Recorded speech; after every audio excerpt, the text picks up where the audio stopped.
And hello! Hold on one sec. I'm gonna knock my volume down a titch. It's a little loud the last couple of playthroughs, so hopefully this isn't too low. If this is too low, let me know and I will jack it up again. Maybe that was a titch too much. All right, I'm going back and forth. I know, riveting TV as always on a Friday night, brought to you by solo playthroughs. Hello! How is everybody doing on this beautiful Friday? I'm still messing with this. All right, we're just going to go with this, and someone can let me know how it sounds. Clever Swine says, howdy! Howdy to you, sir. Here we are with Bardsong. I would like to say long awaited, but my guess is very few people were waiting for me to do this. And there's good reason for that. And there's bad reasons for that. And I will say that I went into this game with mixed expectations, and so far I have had them surpassed. So for whatever that's worth, this was a review copy sent to me from Steamforged a long time ago. Steamforged has been very patient with me, or they're just very mad at me and aren't telling me. But yeah, I have both Dark Souls and Bardsong that I am finally going to dive into and try to get on the channel. Well, at least Bardsong. We'll see about Dark Souls. I was more excited about Dark Souls when I heard about the second edition, and then I realized the rules from the second edition were not overhauled as much as I had hoped. So it's still two games that have a reputation for being quite grindy, interesting mechanics, but they don't do enough with them to make a top tier game. Now, what Bardsong does well, I could definitely start there, and I could probably spend some time here. Mike Jane says, hello, Mr. Greg. Great to see you as always. Hope all is well. Never expected this one. Yeah, I mean, they offered me a review copy. I was like, I don't know if I want it. And then I said yes. Probably should have said no and held up for Monster Hunter World. Honestly. But maybe not. But again, so far I'm really enjoying this. But I very much see the negative comments that are pretty not hard to find. I have already instituted some house rules right out the gate to make this more the experience I want it to be, and I think that is really helping me enjoy it a lot. I mean, a lot. I mean, it's some very cool moments. And there's a lot of dice chucking and some interesting abilities and character development. In some ways, this is like a very streamlined Madara with some of what it does, and I think that's always a good thing. I love that game. One of these days, I will play through the whole campaign happily. And then there are other things this game does that remind me, unfortunately, like Horizon Zero Dawn, which is like just kind of pointless, a little bit not that challenging, and then has a really cool boss battle. So you're kind of just going through the motions to get to that. If you saw my Horizon Zero Dawn video or videos, I spoke at length about my issues with Horizon Zero Dawn. So, and again, same publisher, and I think, unfortunately, I don't know if they learned all their lessons. Now, what they did learn is how to make just an amazing full-blown campaign with just incredible storage system. I mean, that is two characters I'm not using. These trays are amazing. They have holders that have the space for the little cards for all the characters. You keep track of stats.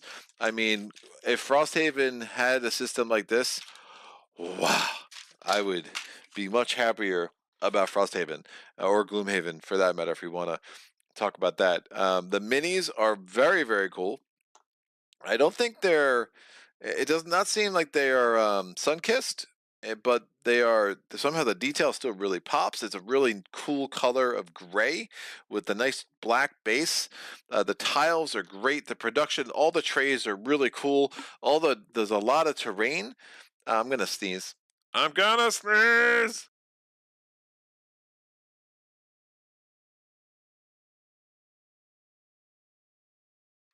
All right, I survived.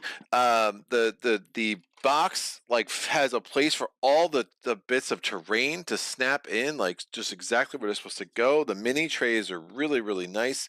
For the number of minis you get, the box isn't overwhelmingly large. I mean, it's smaller than my Oathsworn box, differently shaped, but smaller than my Oathsworn box. And I got the Oathsworn box that doesn't have the minis. So there's a lot I love about that. If you're going to catch me, if you're going to have me, hello. I mean, they did a lot right off the bat that was like, all right, I'm intrigued by this. A lot of thought went into this. There's a really nice two intro scenarios that I think are really smart, and then the warts in the rulebook start showing up. There's no player aids, which is like, come on. I mean, it's 2024. If you don't know to put a player aid in the friggin', I mean, I guess this came out in 2022, maybe 2021. So, but if you didn't know how to put a player aid in your game by 2020, like, what industry are you in? I mean, it's really an unfortunate oversight. It's like, you give me these tutorials, great, that teaches me 40% of the game, great, and then the first few scenarios are just muddled in this quagmire of having to look up rules and check things, and there's a bunch of symbology and it's all over the place, and I'm still not 100% sure I'm doing everything right, but I think I'm doing most things right. And honestly, for this game and what I want out of it, that's gonna have to be enough. Obviously, any rules mistakes, any questions, put them in the comment section below. I would like to learn, and I want to make sure that everybody who watches this video now and in the future has a place they can go to kind of see if there's a mistake or two that's being made. Mike J says, I know you'll answer honestly. Is it that the journey isn't what it could be? Or is it more the boss fight is so good it makes the rest look lesser than it should? And Clever Swine says, good tonight. Thank you, sir. The rest of the boss fight is good. It's still more of what you do throughout. It's just more interesting, right? Here, I think about this a lot, right? So this game, and I think its claim to fame as a dungeon crawler, right, or what it was trying to do, was have a dungeon crawler where the dungeon is being explored as you go, and it's such a really novel concept, and they did that really well. Where they fell short, in my opinion, of this game is that the game's like a one-trick pony in that sense. And instead of just making, hey, we're gonna make a game that does this exploring dungeon and has a nice narrative arc to it, like a one-off, like Maid's Night, when you get together as a group, you feel like you accomplish something. They went into all this like campaign stuff. Now, look, the campaign stuff's good. Don't get me wrong. The leveling up of the characters, the specialization of the characters, the way you spend XP, the way you gain gold and buy things, all that's really interesting. Some of it's a little bit not much of a challenge. It could be harder, and that's one of the reasons I'm skipping a lot of nodes, so I'm getting less XP, I'm getting less gold, and I'm finding the challenge is kind of sticking with me as I'm going. Right now, I'm doing chapter 6 today, y'all. So if you don't want spoilers, don't watch. I don't know. Chapter 6 is not hard to get to fairly quickly. This is not a sequential, do chapter 1, then chapter 2, then chapter 3. There's 31 chapters. I skipped chapter 1 with the chapter 2, and then I finished chapter 2, and I skipped the rest of them, and I went to chapter 6. So I'm pretty much going as fast as I can, because again, I don't want to play every chapter in this game. This is not that game for me. But I'm intrigued enough that maybe I'll finish a campaign, especially if I can skip half the chapters, right?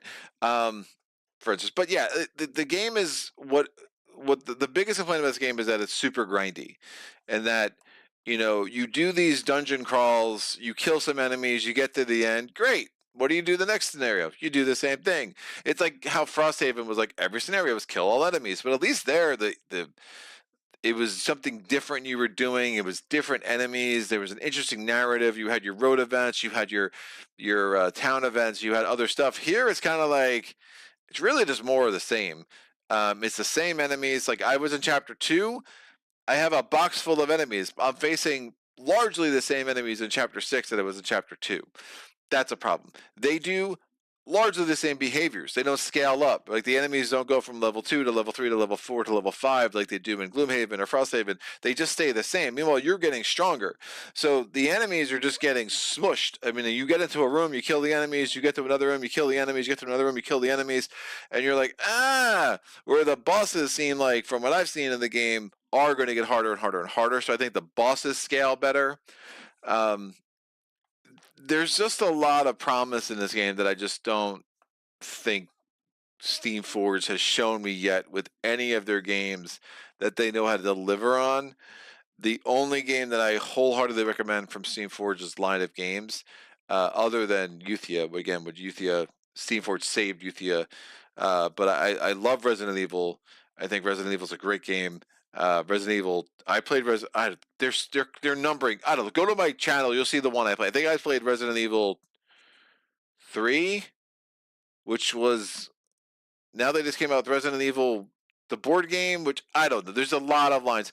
I played Resident Evil 3. I liked it. I thought it had some really cool stealth mechanics. I would only recommend that as a solo game. However, this game I would recommend for people that really like the dungeon crawl experience and don't mind the grindiness and like the idea of slowly getting XP and are looking for Gloomhaven where you're creating your own dungeons and don't mind some house rules, where you're just kind of skipping over things.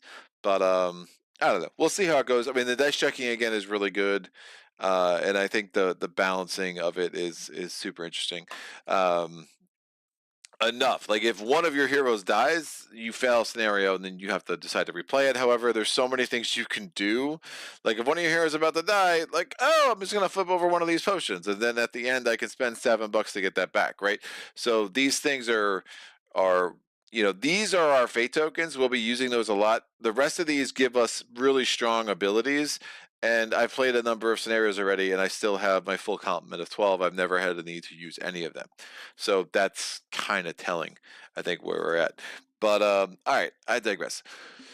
Let's get into the game some. When I took my heroes out, so you do have to play that. You have to play with at least 3 heroes, but it does what Oathsworn does, where you can have like dumbed down versions of a hero, so you can have like companions, and then it does things with the turn order and things like that that are interesting. So I saw an angry turtle. I was like, I have to be the turtle, and then I was like, oh, I have to play 3 characters, or the characters aren't complicated enough that I felt the need to use the companions. Like I might get Oathsworn on the channel as a solo game. We'll see. I'm playing through a campaign now with friends. I do like Oathsworn. I don't know why it's a 9 point whatever it is on BGG, but I do think it's an excellent game. But that's a whole other conversation. So then I was like, great. Then I'll be the Raven or the Crow, whatever the hell this is. And then I decided that I would be the Dwarf because she looks cool and she has both a battle axe and a Thor hammer. So how could I say no? The heroes start with 5 of these tiny cards. 2 are their items that they're holding, and then 2 of them are attack abilities, and then 1 is this cooperative, like you do something and then you could benefit your team. And again, all the symbologies on there. Stoneheart also has an ability that she is virtuoso. If this hero hits with 2 different attacks during the same turn, you replenish a fate. This is our fate. Some abilities require you to spend a fate. As far as I know, none of my abilities do that. I haven't seen that symbol yet. So I don't know. There are a million ways that you can replenish fate. You roll a lot of d20s in this game. If you ever roll a Bardsong symbol, which is a 20 or a 1, you replenish a fate. And then every character has other ways that they replenish fate. So you're constantly spending these and replenishing them. And actually, let me move these down here so they're a little closer for that purpose. This board, by the way, is stupid large. It's insane. It's unnecessary. It's not practical. So, all those things in that order. There's about another 4 inches off the top, which we won't need, but it actually has holes where you can put all these tokens, but you can't reach them. Like I would need a freaking, carrier pigeon to go bring them there and back, and I don't have a trained carrier pigeon, unfortunately, so that's not a thing that's happening. You have this whole track here for the battle order. I actually like that. I think that's cool. These cards, though, probably could have been mini cards for that purpose. Like Madara does that because you do get a lot of them, but that's fine. But yeah, this board's crazy. So like I have 2 of the heroes on the board surface, and if the dungeon goes a certain way, I might have to move Wild Shell, but we'll figure that out as we go. There's your compass. So north is that way. That can matter.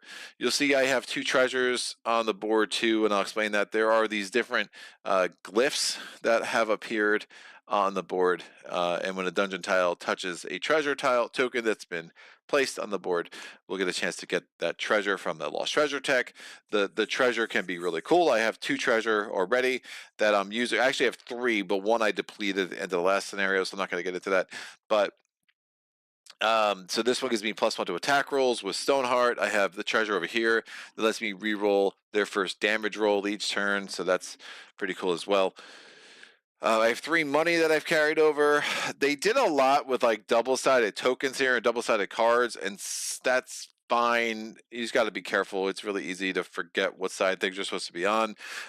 All your abilities you start with, you can upgrade by spending experience, or you could get more abilities. It does seem like you just probably want to spend the XP to upgrade the things you have, but there is a whole stack of cards. Now, if you get something in the color that you naturally are good at, it only costs 3 XP, or you could branch out into a different color for 4 XP, but there's really I can't see any upside for doing that. I mean, granted, I haven't studied these enough, but so far I've just been spending my XP and upgrading things and improving my stats. Speaking of stats, there are 6 stats. So you have strength, you have speed, you have, I don't know, mountain magic crap, you have learnedness, you have countenance. These are not the names. And then, I don't know, you have a mask. Whatever. Your attack abilities will tell you what stat that you care about. So naturally for Stoneheart, all her attack abilities make use of her strength, which is why I'm saying it'd be weird to go into another color, because they start using other abilities and I'm not naturally strengthened at that. So she started the game at a +2 in strength and a +1 in countenance. I have spent XP to boost both of those values. Now she's a 3 and a 2.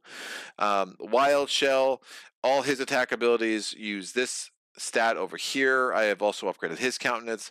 And then Night Feather, all of his attack abilities use his agility, so I've upgraded that. So they were all +3. So all their attack rolls get +3 going in, which is significant, right? We will hit on a large percentage of our attacks.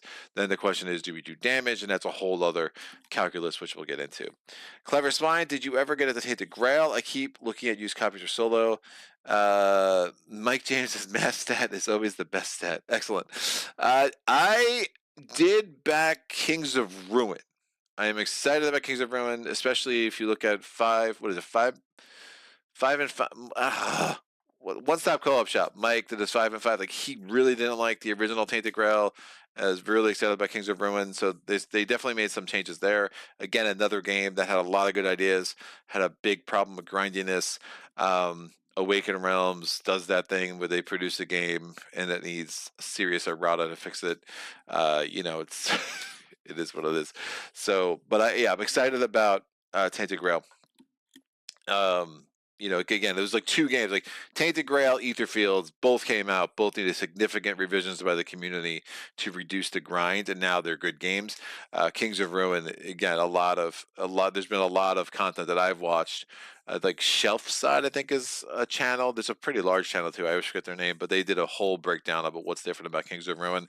So I'm intrigued.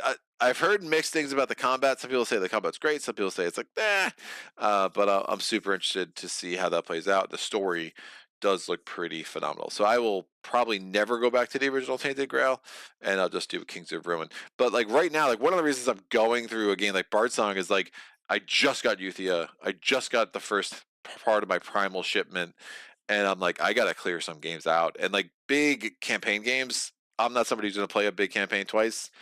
I will play Jaws of the Lion twice. I will play shorter campaigns twice. I will play Arkham Horror LCG campaigns twice. But like these big sprawling campaigns, I'm going to play them once and then I'm going to get rid of it. I don't have the space. Like Oathsworn, I'm going to finish it, get rid of it. Like I can't keep all these giant boxes around, especially with Primal and other big like Uprising and other big one-off games that just take up a huge amount of space in my basement. Mike O, it's a Friday afternoon stream I can catch live. Whoa! What's up, Mr. Owens? And it's afternoon for you. It's not afternoon here. This is very dark. Oh, by the way, you can't even see it on the camera. Never mind. I had a story. Well, I'll tell it anyway. So I have my gas meters right there, and Philadelphia Gas and Water came out to replace it. I guess we had a pipe fitting on there that Sarah and I didn't know about, that we could like steal gas, and we have to take that away, and we're like, what? What is it? They're like, so anyway, they wanted to do it right away. We were hosting like 15 people for a board games week, and I was like, no, that's not happening. They're going to shut your gas off. I was like, nope, you're not doing that. So anyway, we had to get some dude. They said, we gotta rip a hole in your wall, because they couldn't get to it without making a bigger thing. So I had my contractor come out and friggin', I don't know. I have a big hole in my wall now, and it's awesome. But we have Clever Swine. We got Rebound Second Edition out recently. I have a load of expansions for it that we never played. Goofy fun. I've very much been curious about Runebound. It's so hard to get that expansion that makes it soloable for any price that looks like anything I will even come close to paying. So unfortunately, I think Runebound is going to be one of those.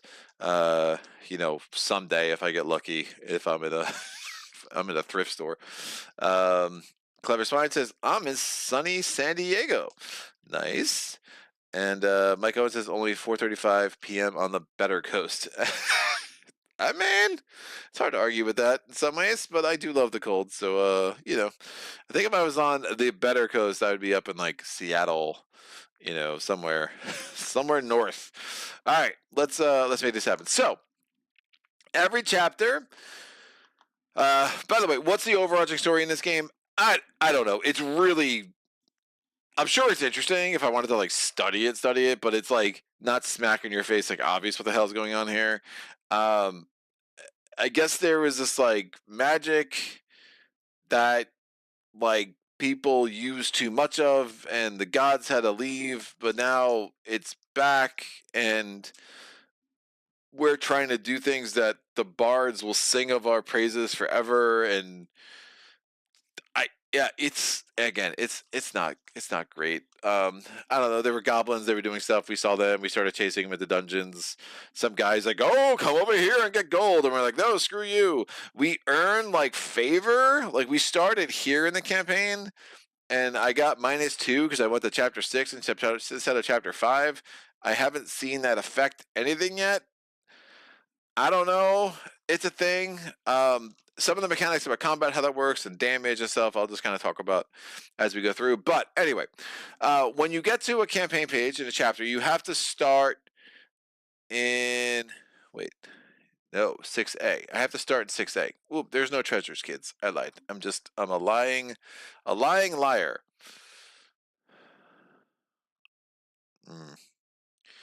This will be interesting. So I might have set up for the wrong kind of challenge, but that's fine. No treasures, so we're going to put those away. We're going 6A, which means, so this is the most useless token you'll ever see in a game. So essentially we're here. And then there's certain paths that we can go down, once we're done. So I can go up to here to 6B, I can come down here to 6D, but ultimately the boss battles seems to the end. I don't know. 6G seems to be the end of this. As you go down certain paths, you have to read the corresponding text. I don't know why there's that blue arrow. What does the blue arrow mean? It means secret passage pathway. So I guess I can only go down that if I find the secret passage. Great. And then I get to do the same kind of challenge that I would do here and here, because that is fun to do the same thing 4 times in a row. I guess it's a thing. So anyway, we are going to do not what I thought we were going to do, which I was all set up for. We are going to do what?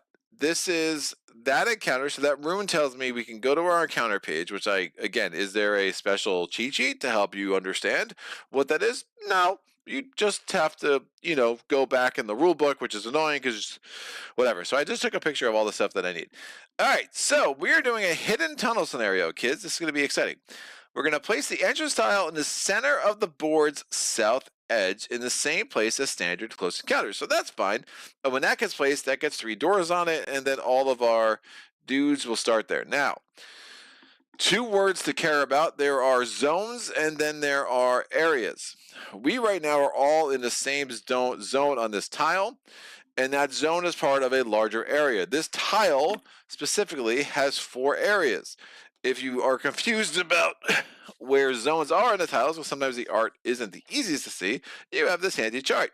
It's a reasonable, huge, so this should be on a little handy-dandy cheat sheet card, but no, it's on this, which is just not helpful. I mean, it's helpful, but not practical. How about that? So now I literally can't even put this on the floor. We're gonna just put that over there. Go away. All right, I'll tell you what. So this thing actually has 4 zones. There's one here, one here, one here, and one here. We have 3 open doors.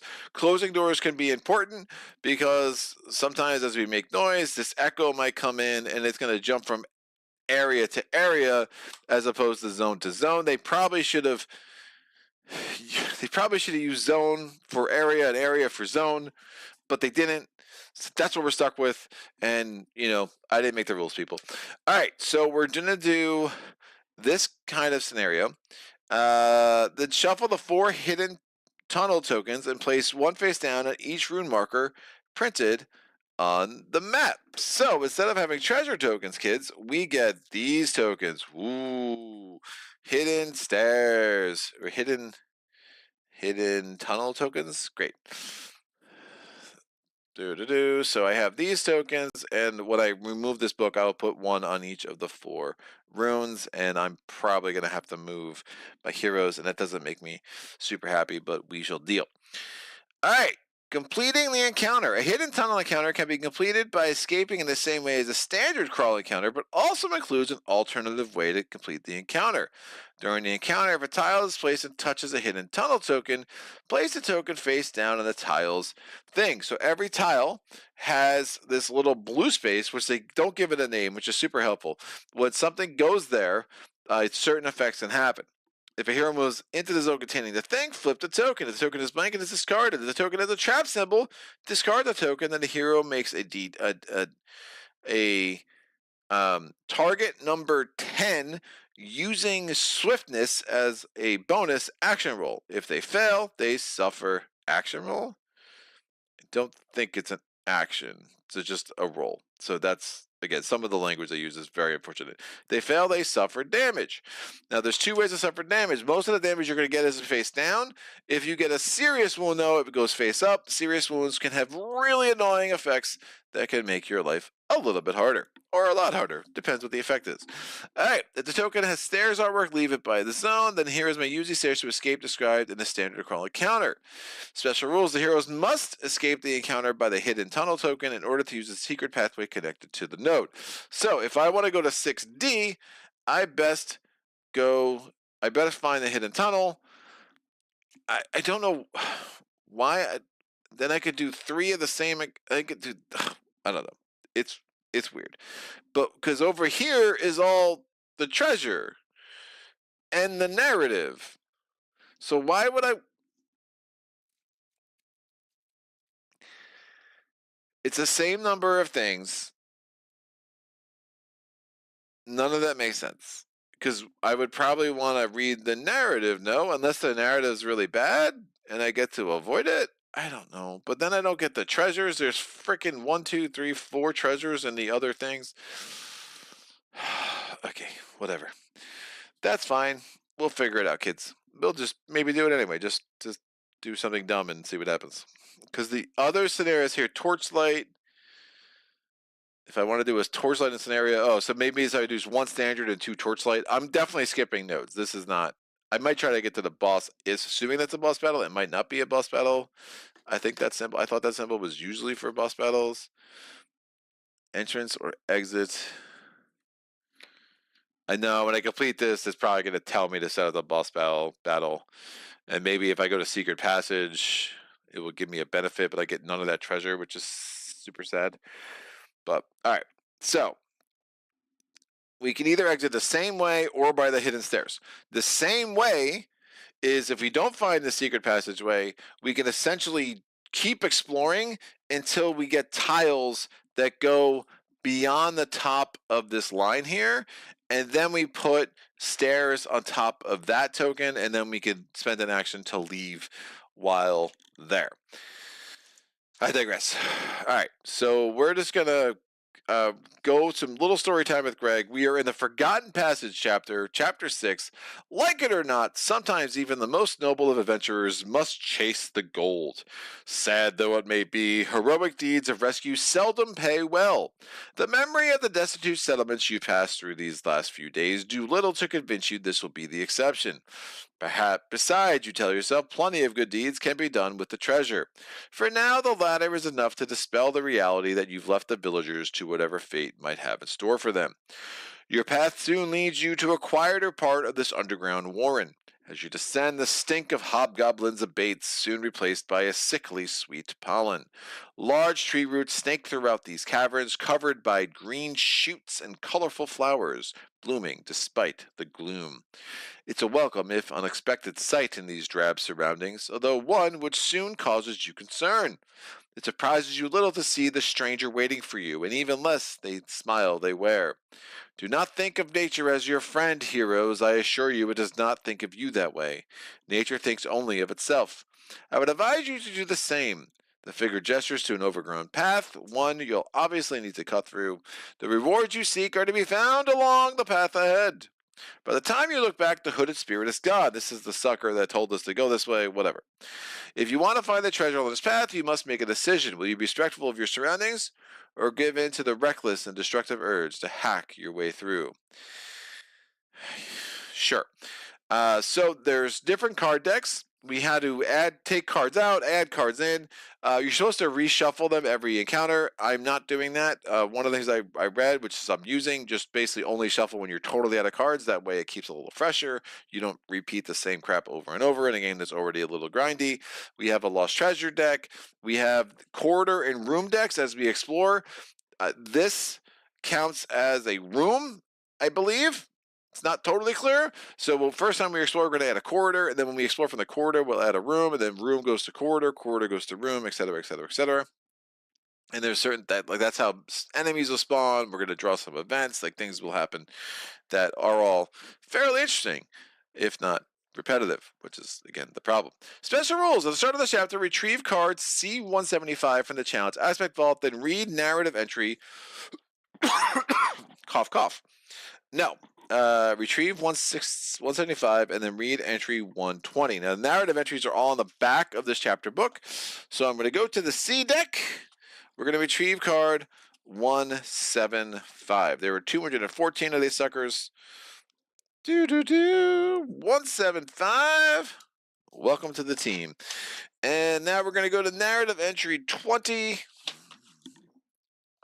120. 120. So we're going to the back of the book. More story time with Greg. It is your lucky Friday night, kids. You set off, but after only a few steps, your eyes spy a treasure chest you previously missed, heavily overgrown by roots. You're faced with a choice. If you want to hack away at the roots and claim the treasure before continuing, place a timer token on the intruding nature card, then gain 5 gold. Alternatively, you can leave the chest alone and return to the chapter brief. 5 gold doesn't seem worth it. Intruding nature. So I guess we're supposed to read this. So this has a timer symbol, so that means it just sits there until the end of the scenario, essentially. Intruding nature says thick roots have burst through the stone and brick throughout these chambers, a demonstration of nature's raw power. With enough sweat and hard work, you'll doubtless be able to hack your way past, but should you stop to consider your actions first? Yeah. I kind of want the 5 gold. Gold can be used to buy crap in between encounters and blah, blah, blah. And I really don't care about extra monsters. All right, place a timer token on the True to Nature card. Great. Here's a timer token. Boom. And then I'm going to get 5 gold. So I'm going to take a 1, flip it over to the 5 side, and I'm going to... Stoneheart is the keeper of the gold. Why? I don't know. She's trustworthy. Always give the gold to the dwarf. That's what I say. That's what I say. All right, these are supposed to go on these little things. This, again, dumbest token ever. We'll just put that over there. Dumbest token ever! Yeah! So, 2 of these are blank, 1 is a charp, and 1 is our secret passageway. Ooh, I am very much set up in a bad situation. How about this? Can I move you down here smoothly? I think that's going to be my easiest fix. Keep that open. I don't think I'll have that many enemies. Watch, I'm going to have 17 in the first round, and then these are all Wild Chill's abilities. I think they'll... Oh, I'm probably off the screen. I am... Come on up. We want to see your beautiful turtle face. Excellent. Alright. Haunted. The first time a shadow was defeated during this chapter, we read narrative entry 50. I guarantee I'm going to forget that, which is fine.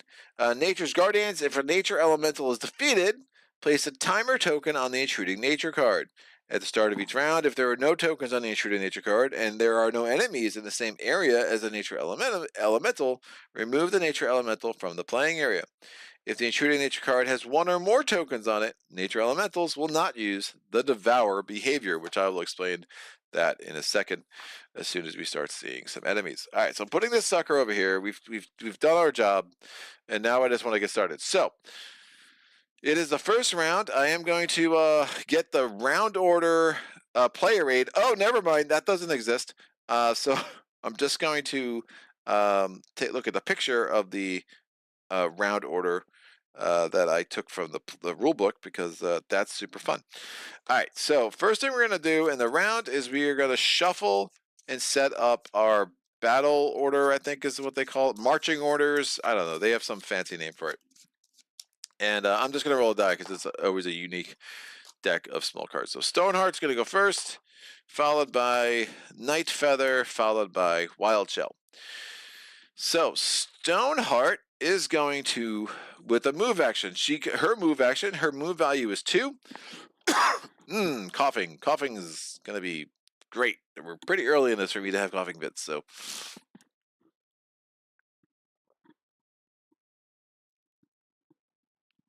all right, what are we going on? Mike Owen says, I recently picked up the newest Resident Evil, a few scenarios in, and it seems quite solid, scratching my itch, but Undercall, it doesn't break my brain. I'm in saddle. Nice. There are a few free solo versions of BGG, talking about Runebound Second, Clever Slime. They play well. Good to know. And Jester says, thanks for sharing this. I have it, and you get it to the table. Want to see how it goes. Friday night with solo playthroughs. Sounds like a good night to me. Hello, Jester. Good to see you, sir. All right. I still owe you that playthrough of Arkham Revised, which I finally won with some friends about a month ago. I think I was like 0 for 12 in that game. Anyway, I am going to move with Stoneheart, and then Stoneheart's, so we have 2 actions a turn. I should have said that. So movement is an action, then you have ability actions, and then you have this explore action. So I'm at an open door, and I'm going to explore. I'm in a room, I'm going to place a corridor. So what corridor? Well, I'm going to pull from the corridor deck, and it says I'm going to get basically an X. Now there's all these arrows. None of them are blue, so I can place this in whatever way is beneficial to me. The corridor room, I don't think I've ever seen this kind of room, only has, that's Looney Tunes. It only has 2 areas, or 2 zones. Right? Because area is not zone, and zone is not area, because up is not down, and down is not up. Woof. All right, so we're going to get that thing here. Excellent. I can put it any way I want. It really doesn't matter. So I will put this here. There are no enemies on this. It's a good tile to get because it will give me hopefully access to both of those tokens real quick. And then once you do an explore action, you do move into the next thing. Is that a square? No, there's nothing. There's just nothing. There are like these terrain elements, but no, that's not the symbol that I want. But that just, even though no enemies are showing up on this card, it does have the question mark symbol, which means I draw from the C deck. If it had a battle X symbol, I would draw from the B deck. B for battle, C is for not battle. All right, let's make this happen. Earthquake! Oh no! So, this is immediate effect. The ground shakes. This hero makes a TN, a target number 5 action roll. If they fail, go to the red dot. So hopefully I don't fail. So it is aided by the smiley face symbol, the mask, and that's the best stat. And I actually did give mask 1 to Braveheart or Stoneheart because I could. So we're making a D20 roll. We're aided by that, so we're at +1, and so I need a 4 or higher. I rolled a 2. Dear God. All right, try to shore up the archways before they collapse. Each hero on the current tile makes a TN action roll. If there are no successes, place a dead end on each of this tile's unexplored portals. There are no successes. But each hero on the... What is the...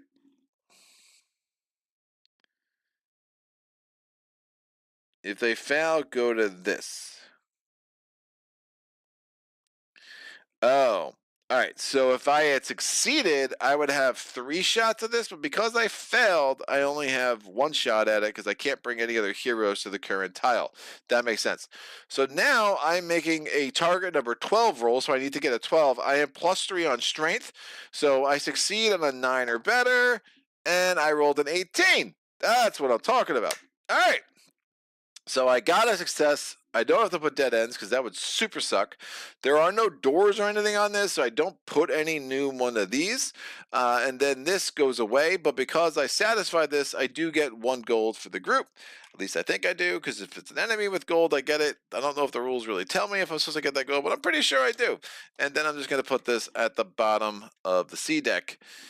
And great. Now, helping hand. When this hero makes an explore action and is placed on the current tile, so this is the current tile, place another hero from the previous tile in an adjacent zone. Now, I'm going to actually use my Stone of Awesomeness to track where we are on this marching order, because that can get confusing.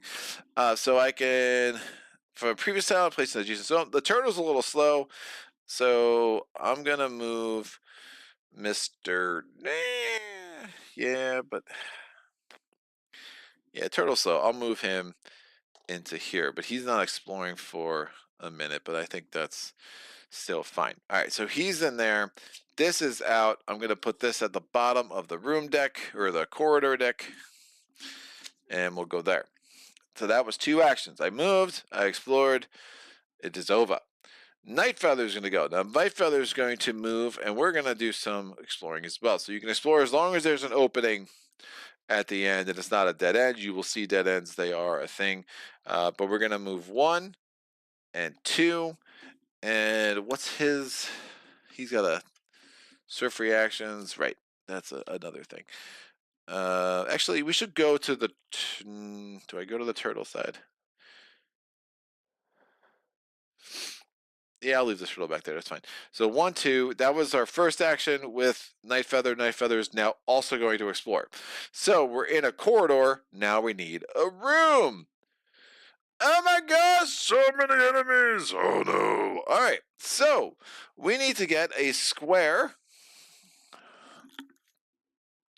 There are different art styles here, but they kind of all do the same thing. And there's no numbers or anything to know you're getting the exact one that was indicated by the art. So just, I don't stress about it. But essentially, we need one that has a passageway in adjacent corners. Is that going to touch that ruin? It does. Great. So we're going to get, or that rune. So we're going to put that there, which means I can put this stair token here. And now we have to get all of these enemies and other assorted things. There's going to be an open door. When doors get placed, they do get placed open. Why is that the symbol of the portcullis, though? These are good questions, Greg. And that's going to be in the other rule book, which is also here. All right. Why does that look like a portcullis? Boundary. Adjacent tile, secret passageways, treasure. This rule book is almost great, but it's not awesome. Like, it just needs a full, like, page of symbol explanation.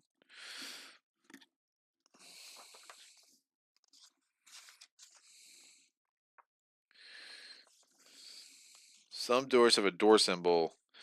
Place a door. Doors are always placed to the open side. All right, that it looks like a portcullis, but it is still just a door. So we're gonna have an open door here. Am I placing this right? Yes. Open door here. In the area with the stairs, we have nothing, but we are going to have other things on the board. Now, because we're playing with less than 4 enemies, we ignore any enemies that have circles around them, and we only place enemies that don't have circles. And the enemies we place, there is a key at the beginning of every chapter at the bottom, and it tells you what all the different runes mean. So we have a rune where it's like 2 flags meeting in the middle. That's going to make us place a brute. We're placing that brute in the same thing as the door. And we're also going to place 3, and I said 3 brigands. So this is brigand 1, brigand 2, and brigand 3. And they're going to go here. And now down here, we're going to place a terrain. We have to place a grasping vine. I don't know what the grasping vine does. And there is not a, in all these books that we have, not a single appendix. So, oh, wait, there might, oh, okay, terrain elements, grasping vine.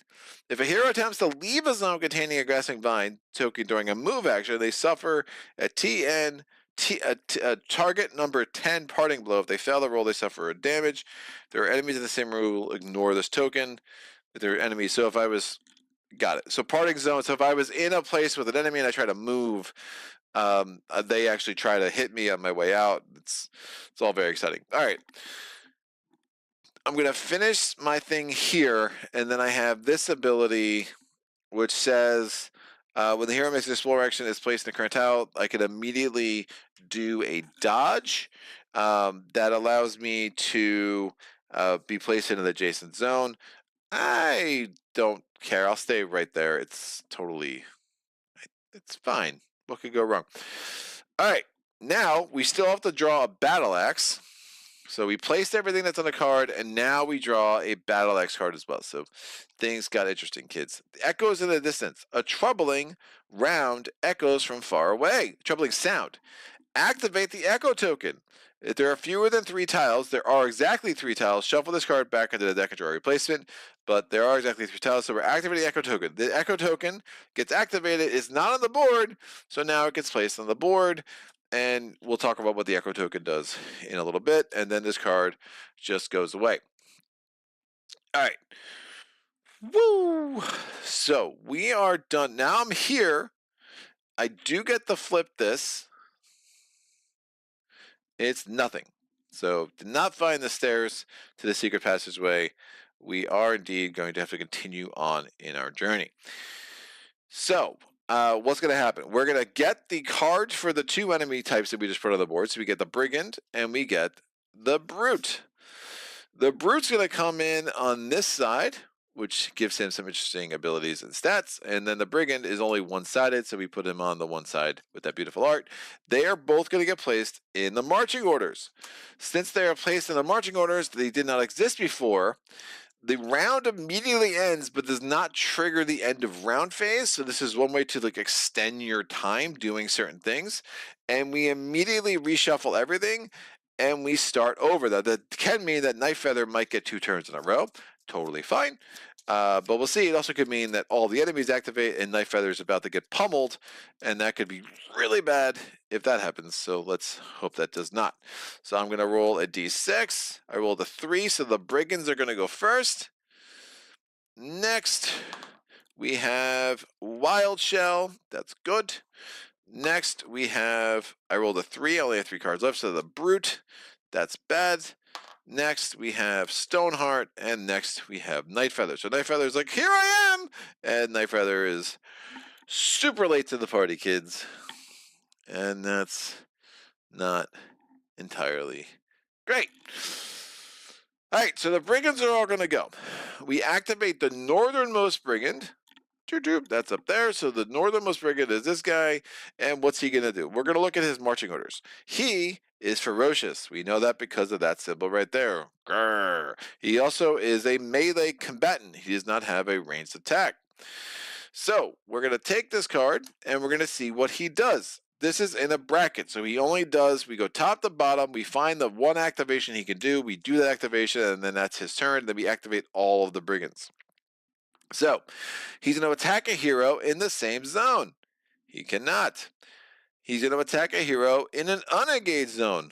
All right, that he can do. Now, his movement, he can move up to 2 part of his activation, so he's going to come here, and he's going to attack Mr. Nightfeather. He attacks Mr. Nightfeather, essentially, but we're just going to roll defense is how this works. So our target number is a 9, and there is no modification to this, right? We have look at different abilities. This enemy and other enemies in the same zone can't suffer more than 1 wound from a single attack, but nothing's augmenting his attack or whatever. So its a target number is a 9. So we need to roll a 9 or higher to avoid our first wound. I rolled a 2. Again, so I get a wound. We're going to take this. Nightfeather, 1 wound for you, sir. Now, if Nightfeather ever gets 4 wounds, we lose. No, we just spend this and all the wounds go away and we spend money and get it back and it's not a big deal. But that's fine. So, the next guy's going to go. His marching orders. Again, attack a hero in the same zone. He cannot. Charge. He's going to charge his move and attack. He's going to attack a hero in an unengaged zone.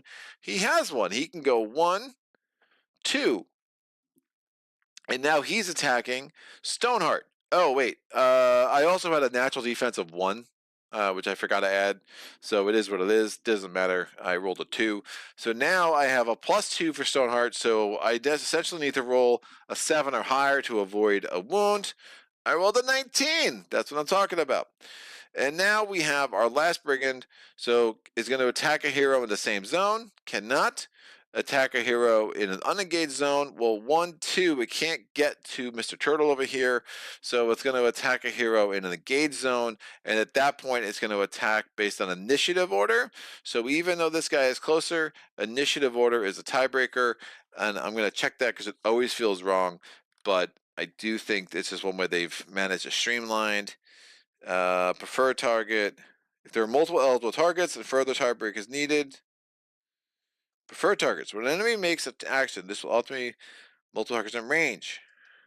Because of this, each action lists a preferred target. The hero that the enemy will target with their action if possible. If multiple targets and a further tiebreak is needed, the enemy will target the hero with the highest initiative from the available targets. So yeah, they're both targets. It does not say closest. Highest initiative is 1 and 2. And it's going to attack Stoneheart. Stoneheart gets 7 or higher to avoid a wound. I rolled a 7. Booyah! Don't show off, kid. Do not show off. Now, additional enemies in a spot. The only thing that matters is if you're trying to leave a location.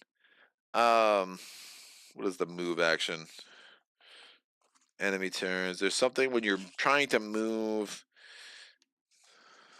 The tutorial is great, but it really needs a freaking rule book. Move, parting blows. If there are more enemies and heroes in the zone, the parting blow is disadvantage, but nothing else is augmented by stuff. All right, Clever Swine. I have worked in some game shops. People will take a handful of dice and roll them over and over to determine which dice to buy. Not joking. This game, Mike says, maybe this game seems maybe not the most player-friendly thing. I mean, it's fine. Oh, what is? There's a thing about closing it. What? Well, right. The game from the production, right? So yeah, it's not. They really needed to give. They needed to give you a rule book. And it's like these are the things you could do in your turn. Like I think there's like I'm trying to remember about closing doors, and I don't think you can close a door if there's an enemy on your location. doors.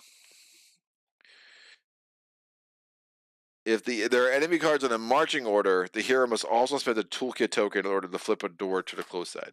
So even in the marching order, they don't have to be in the same zone. I had to flip essentially this to close a door. Why would you might want to do that?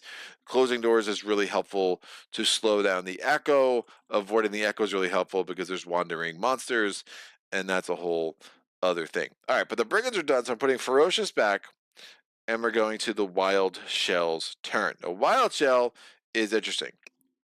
So he has his Driftwood Staff. At the start of this hero's turn, place up to 3 ghost tokens in the same area. So again, all of this is area. We're standing in a zone. All of this is area. Within 5 zones, at the start of each of this hero's turns, discard any ghost tokens still on the playing area, then place new tokens. All right, so I'm going to place some tokens. Stoneheart's probably good to kill both those brigands because she's a beast among beasts. So I will put both of these. I'll put all 3 of these here. Why not?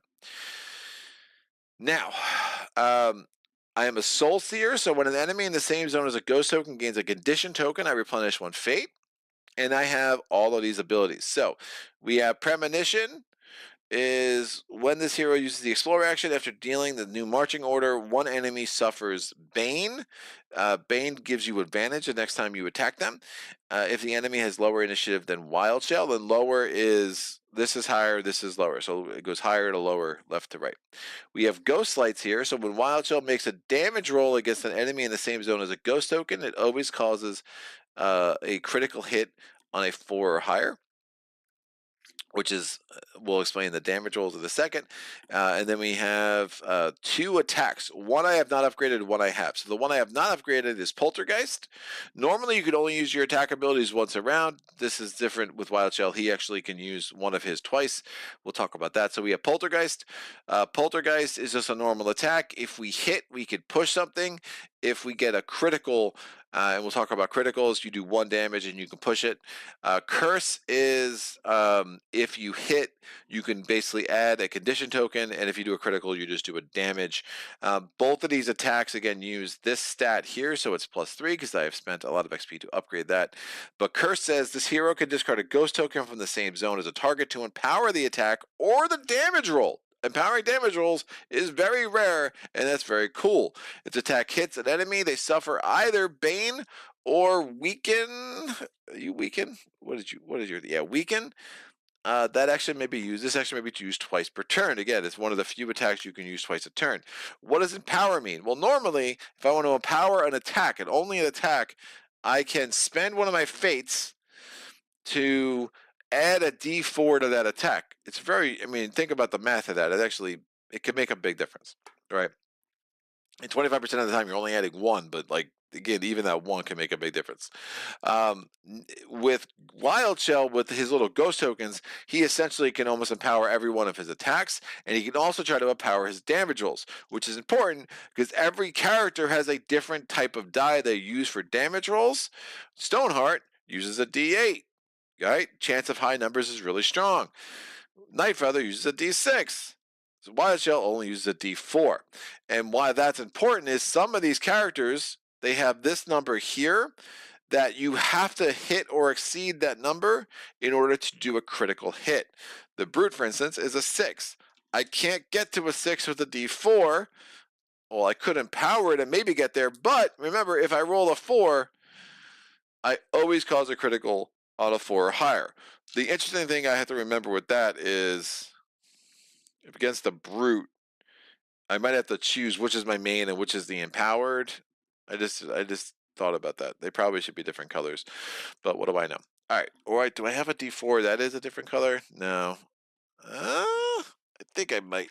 It will kind of help things along if I have like an empowered die specifically.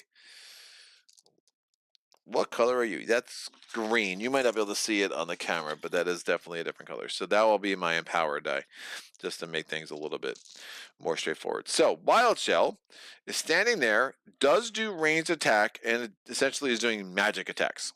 So its attacks rolls are +2.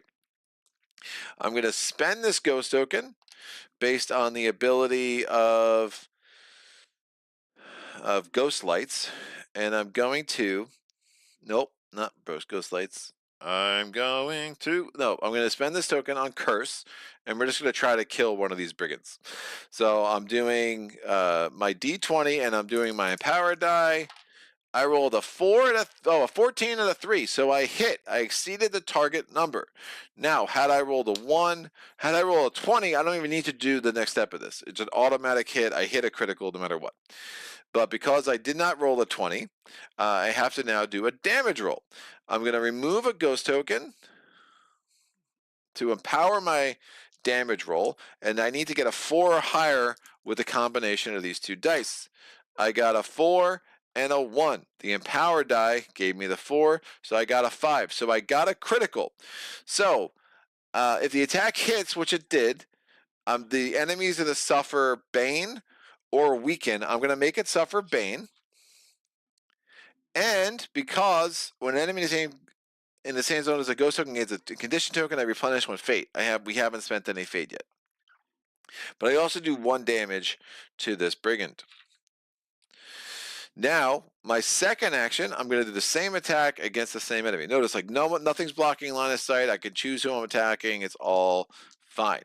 Because there's a Bane token, I am empowered. So I'm going to leave that ghost token there. So I'm not going to empower. I'm sorry, I get advantage. I'm not empowered. So I'm going to leave that ghost token there. I'm not going to empower this. And I'm rolling 2 dice. I need to hit a target number of a 9.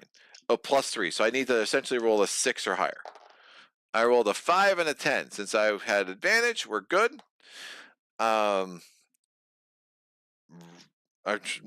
Enemies have like weaknesses and strengths and resistances, and we'll talk about that in a second when we get to the brute.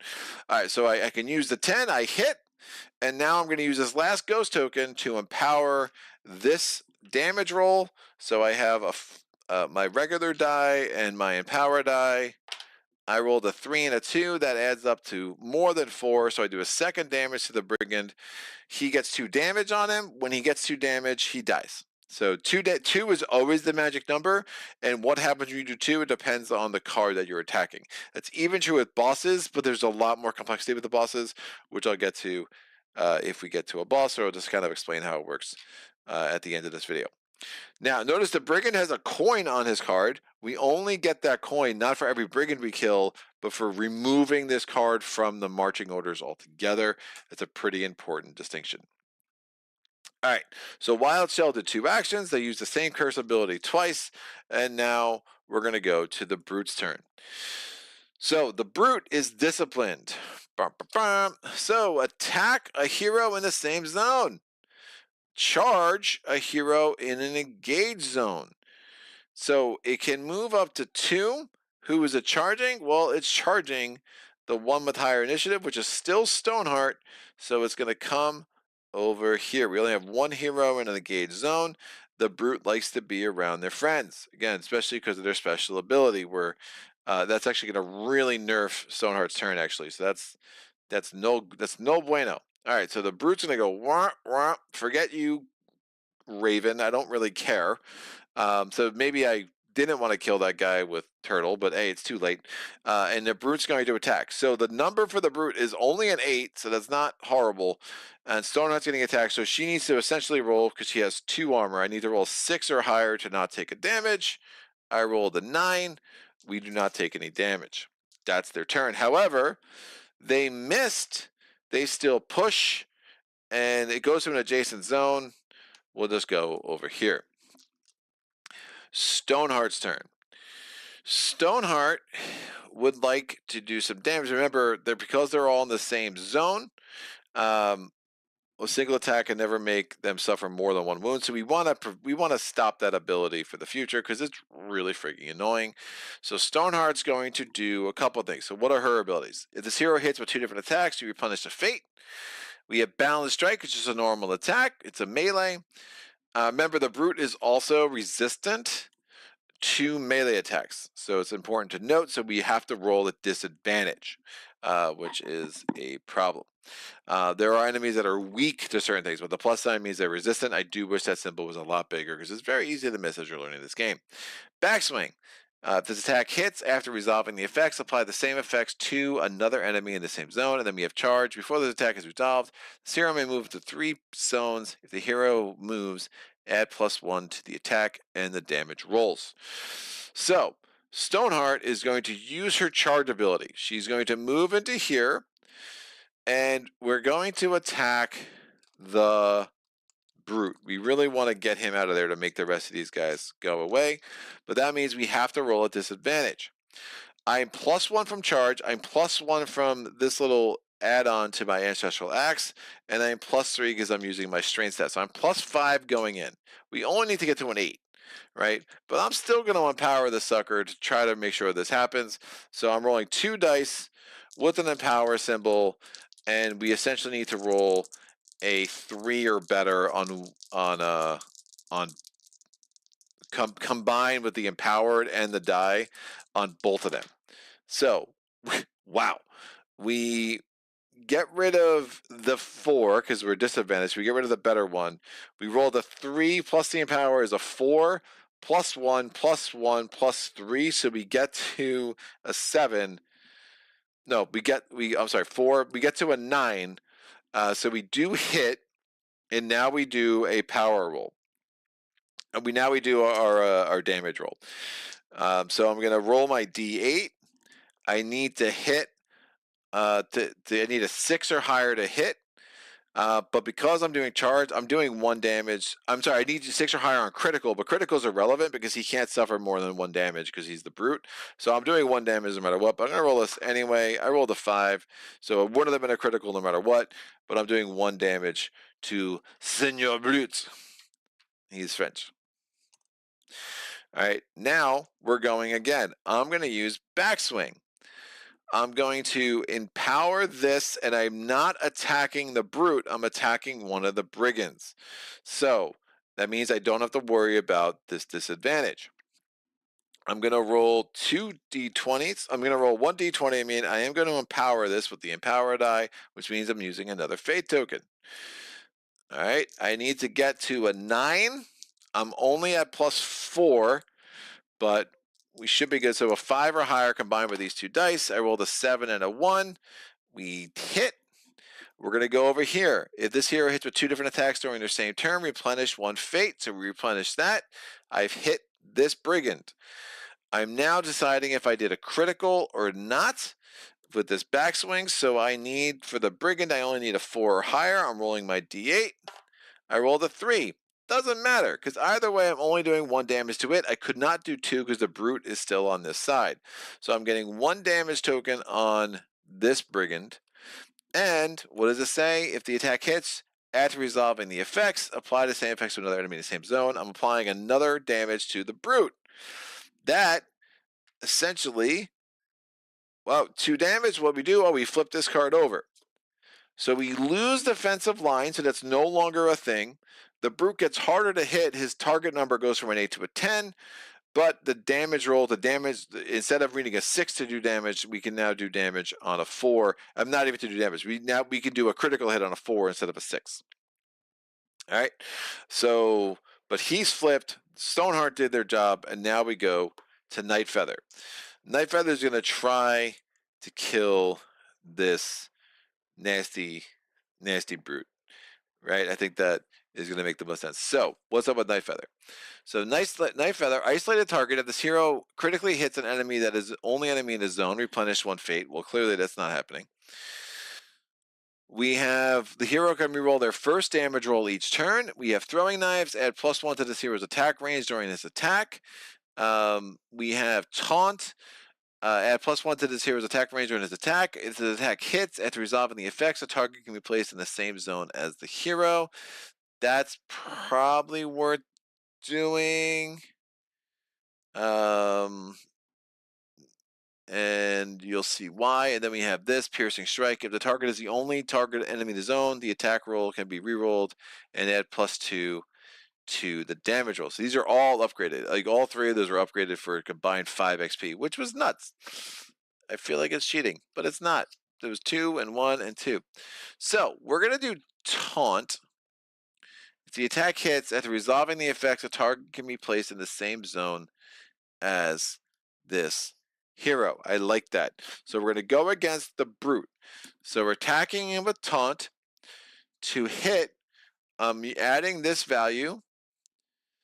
And so I'm going to need a 7. I am.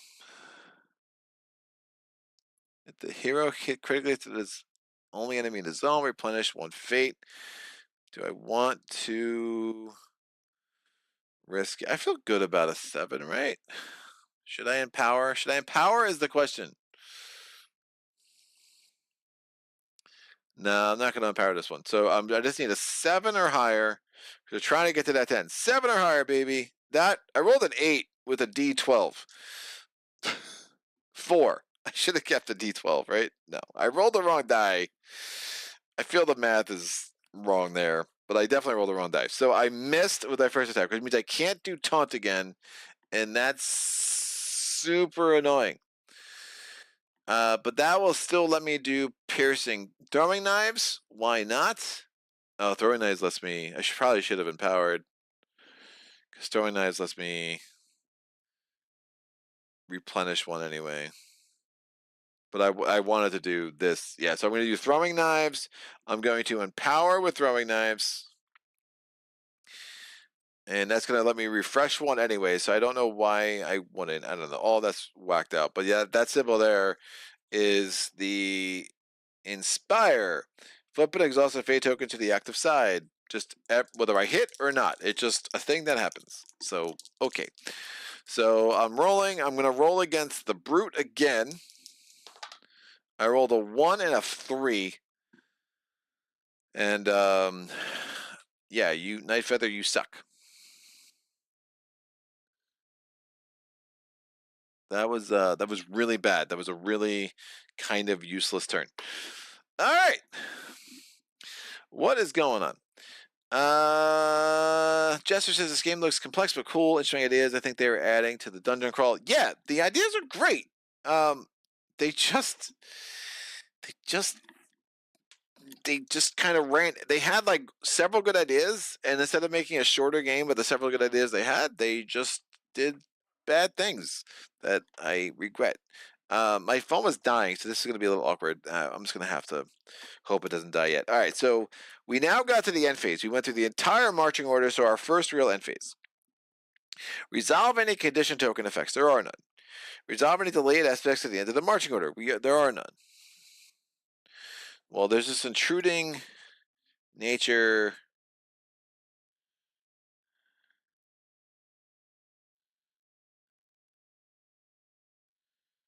Plays a timer token on the intruder. I don't know when you remove.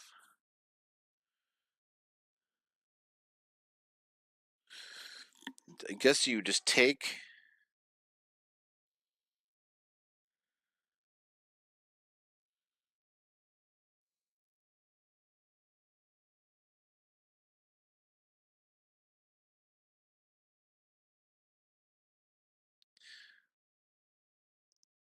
You just remove a timer. The timer tokens get removed every turn. That could be a thing that isn't fully explained. That would make some sense. Maintenance step, upkeep phase, end phase. God, this rulebook is really poor. I played this game enough that I should not be having this many questions.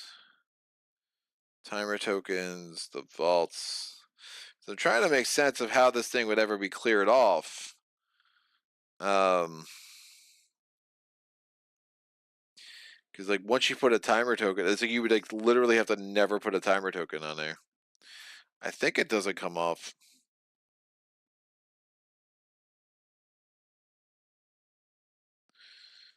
Yeah, there's just nothing. I mean, it could be at the beginning of this book, but like literally nothing explains timer tokens. So I think it just stays there. They're using it more as like a tracker. And since I right off the bat like hacked through to get that 5 money, I just will never get the benefits of not having any timer tokens on there, which is fine. I'm good with that. All right. Fine. So leaving the timer token there and moving on. Because, you know, at some point you just have to move on. So we make an event roll. Resolve any delayed aspects at the end of the marching order, blah, blah, blah. There are...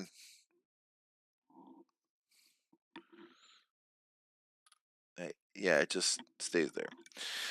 All right. We are rolling a die. Please do not roll a 1 or a 2. I rolled a 4. Excellent. If I rolled a 1 or a 2, it would have been bad. Collect and shuffle the hero and enemy cards. Resolve any hero effects. Blah, blah, blah. Reserve any. This round ends. Excellent. So I'm going to take these 5 cards, and we're putting them back out in order. The Brigand should be dead, but, you know, I've rolled very, very poorly as Nightfeather. They will have a early chance to redeem themselves. 4. Oh, 2 heroes in a row. That's what I'm talking about. 5 gives me the Brigand. A 2. So Stoneheart is last. That does not make me super happy. Nightfeather. Let's make the magic happen, kids. So Nightfeather is going to try the same tactic they tried last time. So I need a 7 or higher. I rolled an 8. Don't show off. We hit the brute. So I did that with taunt.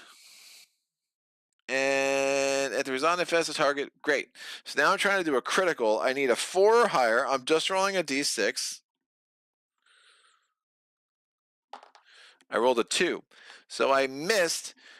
I have the ability to dodge if I want. I don't want to dodge, but after resolving its effect, the target can be placed in the same zone as this hero. So I taunted it, and I got it away from its friends. That's going to make life a lot better for the rest of our dudes. All right. Now let's see if I can kill it. I'm going to do a piercing strike. I'm going to empower. And I'm rolling this in our empower die. I need to get over a 10. I rolled a 1 and a 2. Holy shnikes. If the target is the only enemy in the zone, the attack roll can be re-rolled. Great. So I have the 2 from the empower. I can re-roll this. A 10! That's why reading rules helps, kids. Yes, only enemy zone, the attack roll can be rolled. So I did that, and now I do a damage roll. I get +2, and if I do a critical to the only enemy in the zone, I replenish a fate. That's why I really wanted to taunt it over, and the critical would do 2 damage to it as well, because it doesn't have the defensive line thing. So I'm adding +2. I only need a 4, so essentially I hit everything that's not a 1. Holy shit.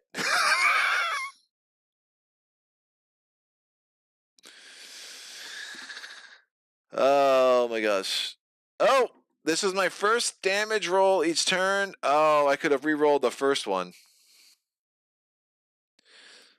Both of them, I had a free re-roll last time and I missed. And I'm counting that. That was my re-roll last time. Because I would 100% wanted that re-roll. So this is my first roll this time. I hit everything that's not a 1. A 4! Excellent. Whew, remember all your abilities, kids. Great. So I did a critical, which lets me replenish the thing. And I do 2 damage, which lets me kill the brute. The brute card comes out. When the brute card comes out, that gives me 2 gold. I'm going to take these 3 out. I'm flipping 1 to the 5 side to give me a +2, and this goes away. Woof. Glad I remembered about the reroll that I did not use on my first attack. Was it totally kosher? No, but, you know, go with it, people. That is the end of Nightfeather's turn. So now we just have these 2 weenie brigands.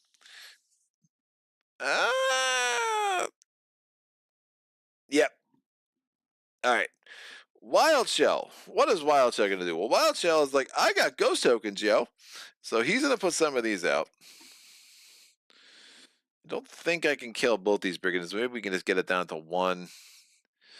Because then maybe I can kill and then close that door would be a good use of Stoneheart's turn. So we're putting these 3 ghost tokens there. We're going to empower my attack. We're using a ghost token instead of the fate, which is super nice. And we are going to use our curse. I rolled a 19 and a 3, most excellent. And now I'm going to be able to place a Bane since I get enemy in the same zone. Token is in the same zone as a ghost token is a condition token. It's going to get a Bane that lets me replenish a fate. It is not hard to replenish fate. You get into some cool little cycles. Now I'm empowering my damage roll. I need higher than a 4. I rolled a 4 and a 1. When this action, when a damage roll in the same, it always causes a critical hit on a 4 or higher.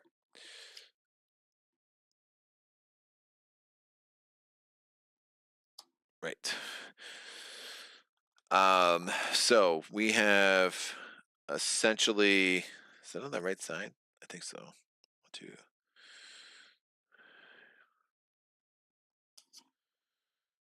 1, 2. 1, 2, 3. I think premonition doesn't have to get upgraded. Yeah, it just comes in at that. All right, cool. So I'm doing 1 damage to this brigand. I remove the second ghost token for the damage roll. And I'm looking for my hearts. Where's my heart? All right. Now we're attacking the same brigand. I'm have advantage because it has the Bane token. That's a 1 attack effect, so that goes away. I need a 9 on one of these dice. Ah!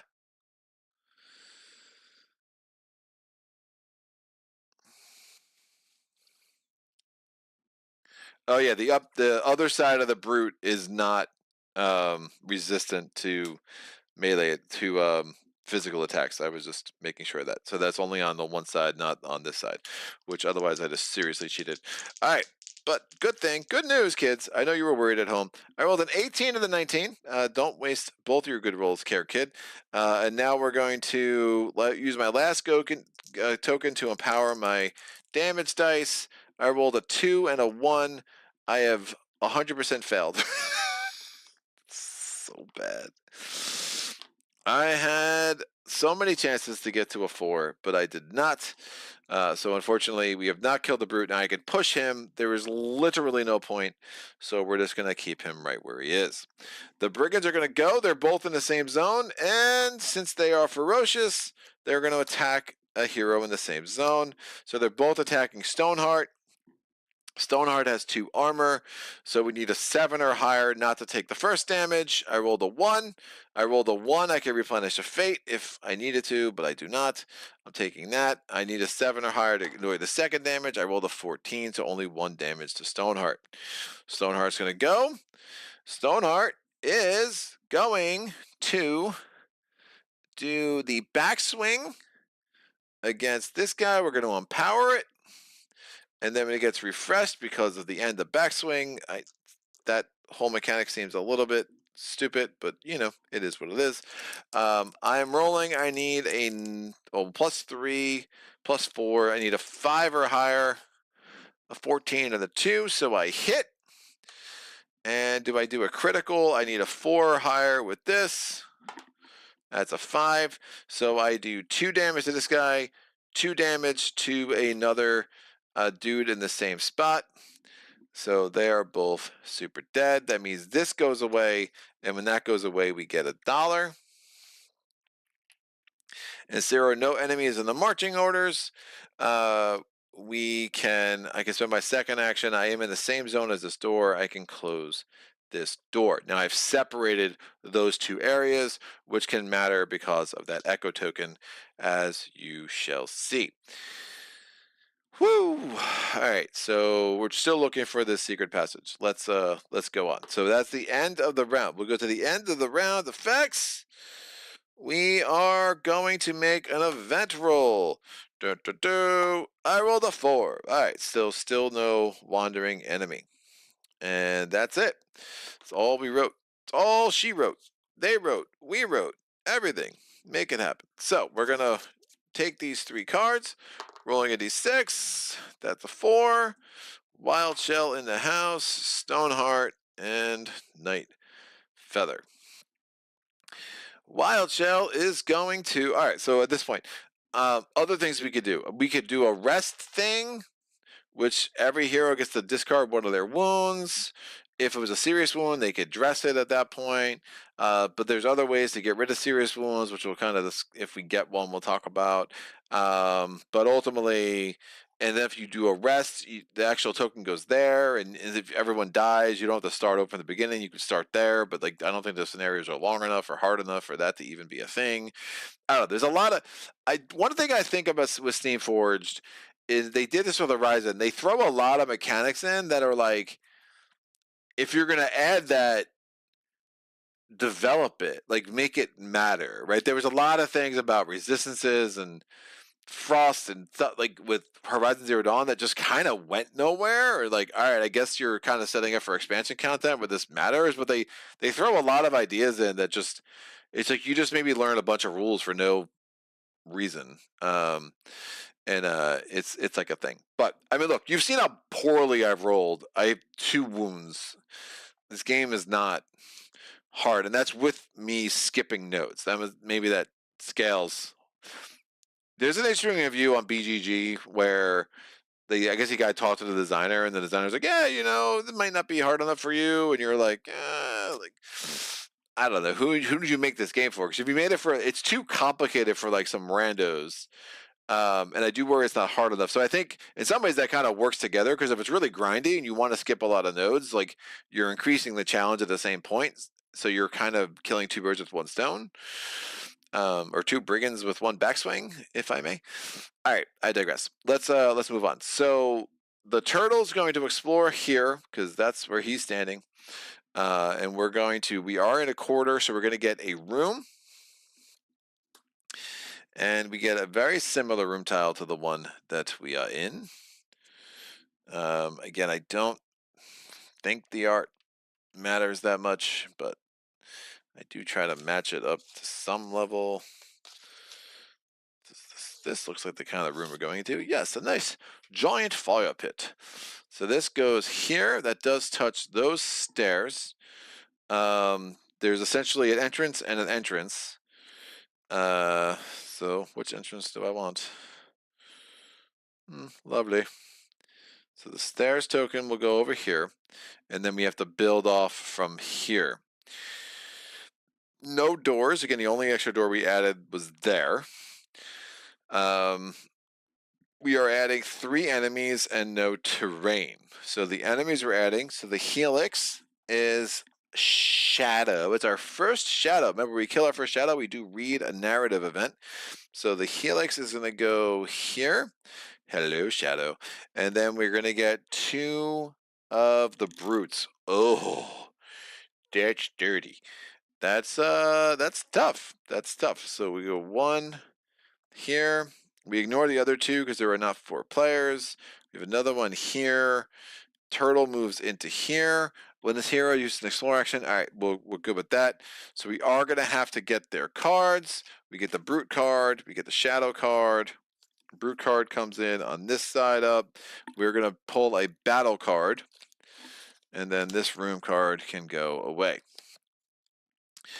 All right, Spirit's Ire. The roots entangle those they see as a threat. If there are no timer tokens on the intruding nature card, each hero adds +1 to their attack rolls. If there are 2 or more timer tokens on the intruding nature card, each hero subtracts 1 from their attack rolls. And this is a timer thing.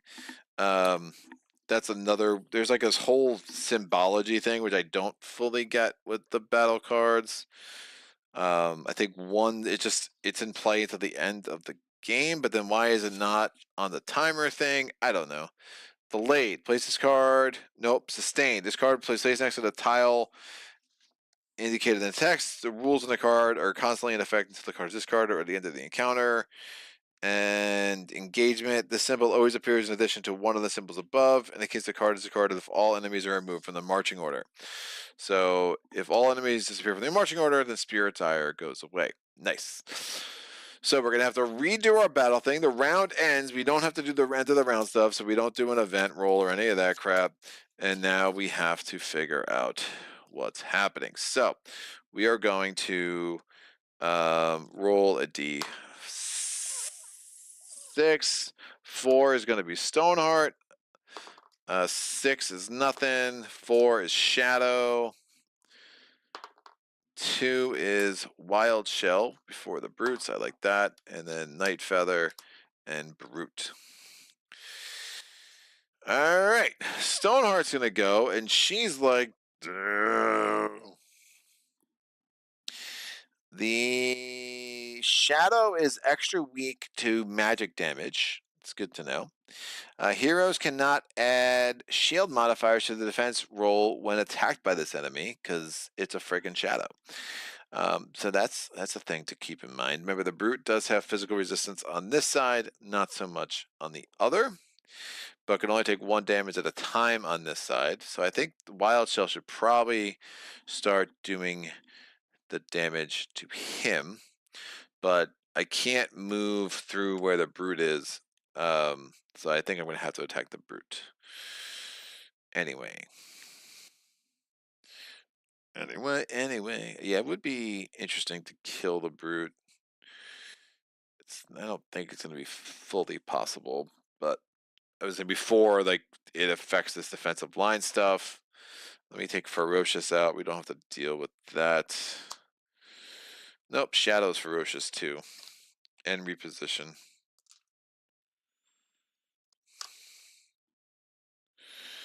Shadow has 2 symbols there, so we're actually going to carry those out 1 at a time.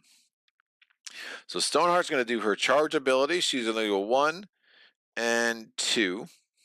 The charge was like, they were like, get recommended. You get 3 experience at the beginning of the campaign. The recommended ways to spend it. Charge was definitely 1. We are rolling 2 dice. We only need an 8. Remember, I moved. I have +1. I essentially need a 3 on both of these dice to do damage. Do I empower? Sure, I'll empower. Meh. I am a sheep. No, I need a 3. It's so dumb. Like, how could I miss? Because you're you, Greg. Because you're you. I only need an 8. Disadvantage. I will not empower. Oh, Bardsong! But it's disadvantage, so the Bardsong doesn't count. 6. I rolled a 6 plus 5, 11, so I do hit. And now I was doing this with charge. I'm going to do my damage roll, but it's not going to matter because I can't do 2 damage to him anyway on this side. Where is my D8? There is my D8. I would need a 6 in theory. It doesn't matter. I did a 3, but my hit still does 1 damage to the Brute. All right, second attack, or second action. Let's see if we can't get the Brute on the other side of his little card here. Stoneheart is going to do...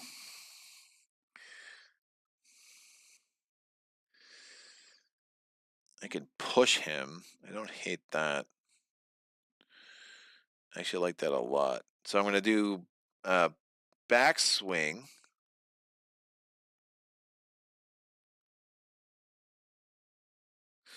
Oh. Backswing doesn't do 2 damage. I was reading that wrong. Backswing only does 1. And push is the other. It looks like 2. Man, they could have made that art a little bit better. So essentially, I would not have been able to kill them both with 1 swing. We can assume I would have killed the other. I had the attack, so I just wouldn't have had the action to close that door. With backswing only does 1 damage and a push, and I did 2 damage, but I would have done 1 damage to both of them, and then I could have done 1 damage to the other with balance strike or charge. So I would have been able to kill them both. I just wouldn't have had that extra action to close the door, which at this point doesn't matter too much. So just kind of going back, I'm not going to redo those rolls. It's not worth it. Again, I'm plus a billion. I could have empowered. It would have my second hit. It would have unempowered, and then any hit does the damage. So I would have been able to kill them both pretty easy. All right, so Brute. We're going to attack the Brute again. I am going to empower. I'm only +4 this time because I'm not doing charge and I didn't move. But boo-da-doo. So I am disadvantaged. Oh, I did not roll the empower die. So I got a 5 + 4 gets me to a 9. So I do hit. And now we are doing a roll. Again, backswing. As long as if I do a crit, I get to push this dude. But to get a crit, I need to get a 6 or higher on my damage die. I rolled a 7. Beautiful. So 1 damage. We flip this guy, and I'm gonna push him over here. But yeah, if we want to see how I would have killed the other guy, it was a brigand, so I needed a 9. Yeah, there's that, and then I would have done at least 1 damage, and it was my second hit, so I would have been able to flip a fate token back with empowering. So I did 2 hits and 2 different attacks. So this does get, speaking of replenishing and a power token, that does get replenished, and that is the Stoneheart's turn. All right, Shadow. Shadow can move 3. Shadow is ferocious. We carry out that ability, and then it's going to reposition. So it's an attack a hero in the same zone. There are none. It's going to charge a hero in an unengaged zone. That is here. It's going to attack Stoneheart, because Stoneheart's higher in initiative, but I do not get my +2 because of the ghostly talons. So I need a 10 or higher to avoid damage here. I rolled a 7. I take another bit of damage. That is the hit. Yeah, the brute didn't get a second turn, or it did. I forget. Yeah, that's a hit.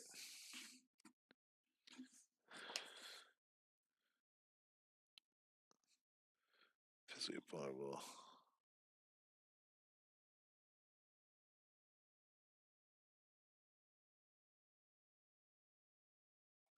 Woof. All right. So I got a very strange text. All right, we're gonna move on. So 2 wounds to Stoneheart. Stoneheart has 5 health, so that's fine. Again, Wild Shell only has 3, and Night Feather has 4. Wild Shell's turn. Wild Shell, I think there's no rule about engagement having to attack an enemy in your zone or anything. You can pretty much attack whoever the hell you want. Here, actions move, use ability, or draw. Yeah, so I can attack wherever I want. Again, I wish there was because a lot of things, if you attack something not in your zone, I think Resident Evil 3 has something like that. So some of the stuff I do just feels a little bit wrong. But again, I think one of the goals of this game was they were trying to streamline.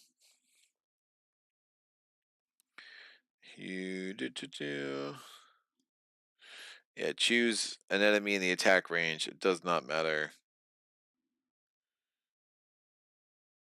Cool. All right. We are going to attack the brute. I think we're just going to prevent the brute. Oh, it was 2 brutes. Holy crap. Yeah, we need to. Oh, how does that work? Right. So that's also weird. When there's multiple of the same thing, as soon as you do 2 damage to one, they both flip over to the other side, because it's like he's affected by what you did to his brethren. So we only did 2 damage to one, but we essentially needed to do 6 damage across both instead of 8 damage. So it is another thing to kind of think about. All right, Wild Shell. So that does mean, do I really want to try to kill the? If they're both going to be there anyway, they don't have defensive line. Maybe I just try to kill the Shadow. The Shadow is weak to magic attacks, and the Brute is no longer weak to. And there's 2 brutes. Ugh, one less attack from the brutes is probably better. But again, Night Feather is way the hell over here.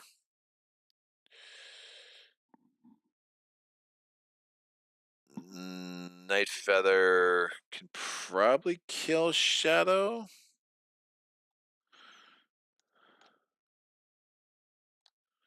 One, two, and might actually be able to kill one of the brutes.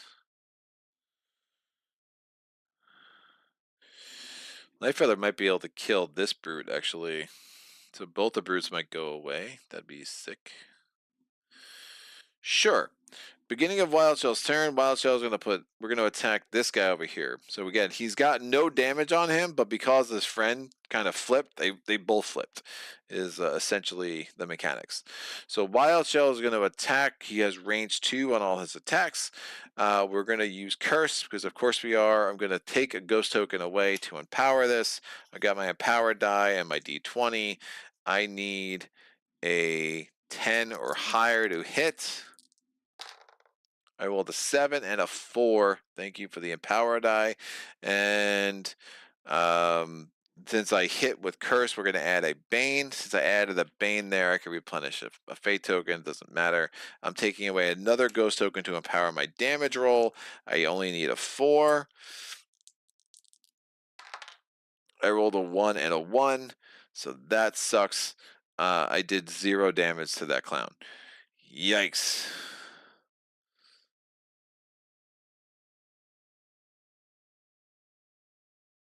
I did 0 damage. So again, I hit, so I was able to add the Bane token, but I did not do damage. So I'm going to leave that Bane token there, actually. Let me get a damage on Shadow at this point. I think that just makes more sense. So Shadow has weakness, immunity, or magic and weakness. So I just need a 10 with one of these 2 dice. I rolled a 1 and a 6. I totally failed. Well, that was exciting. Wild Chill turn is over. Night Feather. Night Feather is like, well, I thought you were something.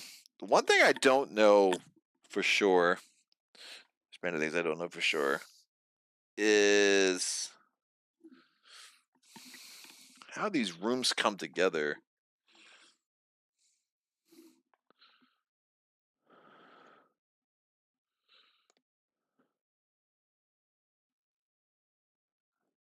Oh, that's a whole other.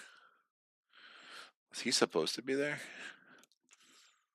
Yeah, it's a whole other thing. So I can't get.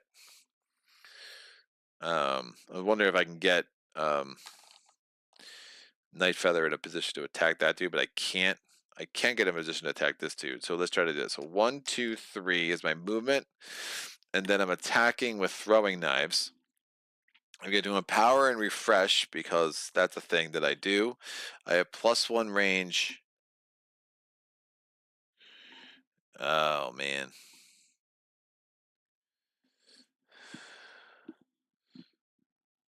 Am I feeling lucky? I'm 50%. I get to re-roll my first damage roll, so that's fine. So I'll likely kill this guy. So we'll see. So I'm going to empower. It gets refreshed. I need a 10 or higher with the combination of these 2 dice. There's no more physical resistance. I rolled a 3 and a 16. That will do. And now I'm rolling my damage die. I get to re-roll it. I need a 4 or higher to do a critical hit. I rolled a 5. Didn't even need the reroll. We've killed this guy. The brute, there's 1 brute left, and it has the Bane token. I left that there on purpose. So the next time it's attacked, we have advantage against it. That's super cool. The ghost token stays behind. This brute, what are its marching orders? Oh, the shadow would have repositioned. I'm sorry. Move towards a hero in an unengaged zone.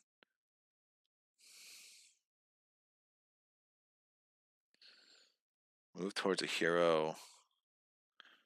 Move towards a hero in an engaged zone. So it would have moved here. Woof.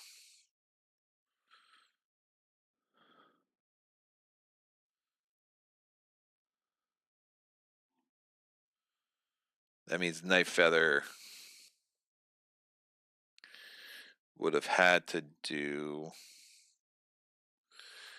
a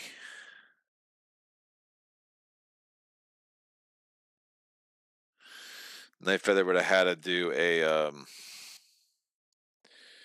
during its move action. It would have had to try to get around it, and otherwise I would have had to do the attack against it instead, and I could have killed it. But parting blow.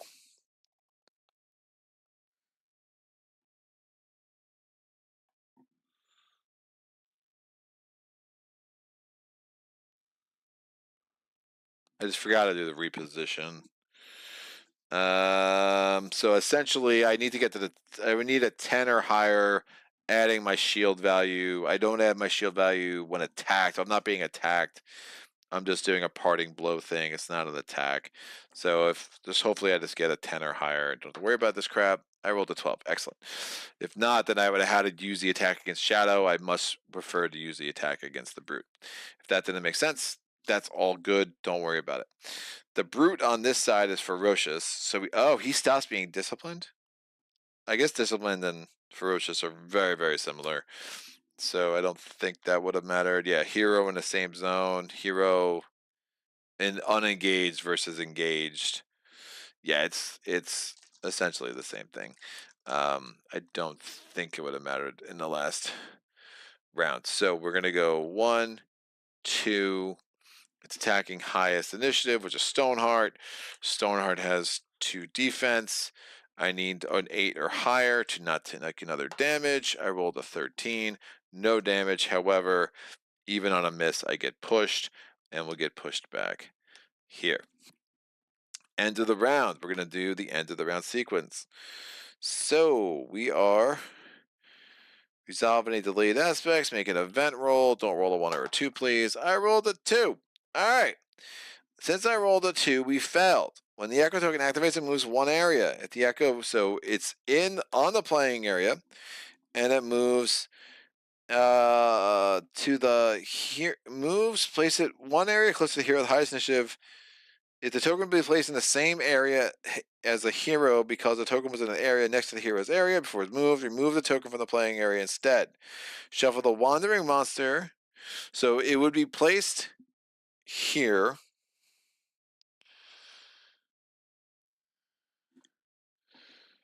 Highest initiative is Stoneheart. On the tile in the new area that's closest to the hero, which is here. So it's going to get, this is the highest initiative, close to the hero, the highest initiative. All right, so this is going to go here. We're now removing it. We're shuffling the meandering. So every chapter has different meandering monster decks. So this is the meandering monster deck. So we're shuffling this. And then we're going to roll a die here. I rolled a 1. So we're drawing this card. I drew a nature elemental. I don't have any of those out of the box yet, so perhaps I should have done that. I don't know what you look like. There's a lot of ugly elementals here. Are you a nature elemental? Sure. You're one ugly MFer, that's for sure.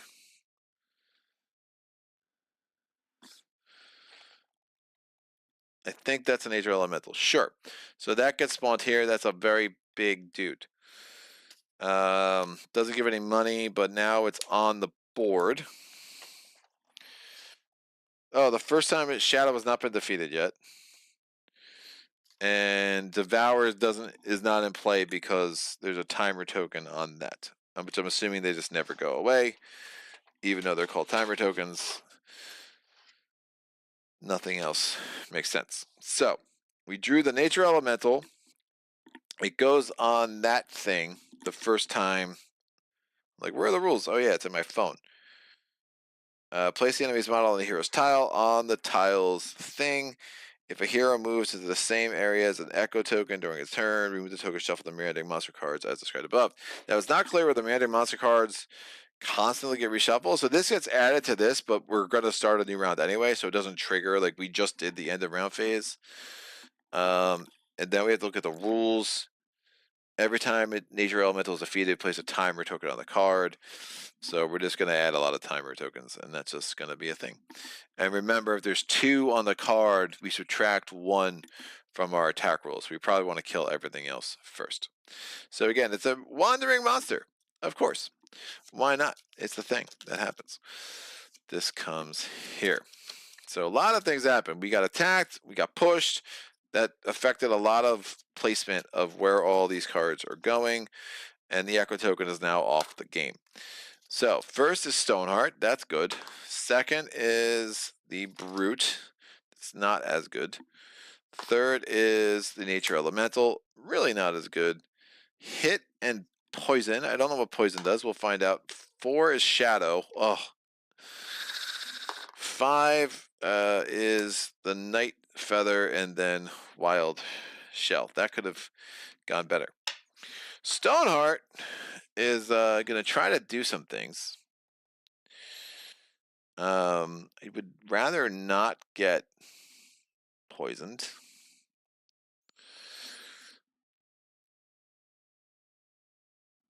I really can't charge. Balance strike. I can push. I can push. Means you get a 6 to get a crit. That seems unfortunately high. I would probably like to kill this sucker. The talents is no joke. Oh, you have 13 to hit. Woof. Did not notice that. So if anyone has a chance, it is Stoneheart. So Stoneheart's going to attack the nature elemental. We're going to empower this sucker. We're at +3, +4 to our attack rolls. So I essentially need a 9 combination between these two dice. I rolled a 9 and a 2, so we do hit the nature elemental with our balanced strike. A 6 on this die would be a very, very nice crit. I rolled a 7. That's 2 damage. We have killed the nature elemental. Thanks for playing. We get no money when we kill a nature elemental. We get a timer token, which does mean we are now -1 to our attack rolls as long as we have enemies in play. But I don't think that is too sad a thing. So that was a whole bunch to do about nothing. Now, when next time meandering monsters come out, do I shuffle this thing back in? Is it out? I mean, none of that's really clear. It is what it is. Can I kill the shadow as well? That would be helpful. So we're going to attack the shadow, and I'm going to just attack it with charge. I may move. I don't have to move. I'm not moving. So I'm attacking the shadow. I am -1 to my attack rolls, but I'm +4 everywhere else. I will empower it because essentially I need an 11 now. It's got magical weakness, but I'm not doing a magical attack. I'm doing a melee attack. Yeah, I'd like to kill him for sure. It didn't move. So at 8, a 6 and a 2. +4 gets me to 12. -1 gets me to 11. I only needed a 10.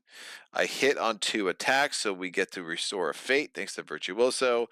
And now we're doing my damage roll. If I do a 3, I do 2 damage, and I kill the shadow. I rolled a 4. Most excellent. We have killed the shadow. Great. Shadow goes away. That gives me it gives the party $1. This is out, and since the first time we killed a shadow, we read narrative entry 50.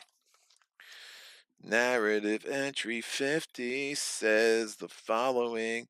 So remember, if we had just found the stairs there instead of like a nothing burger, like this scenario would have been over a long time ago. So it is a little interesting in that sense. 50. Each of these shades is a ghastly figure that rises in sheer agony.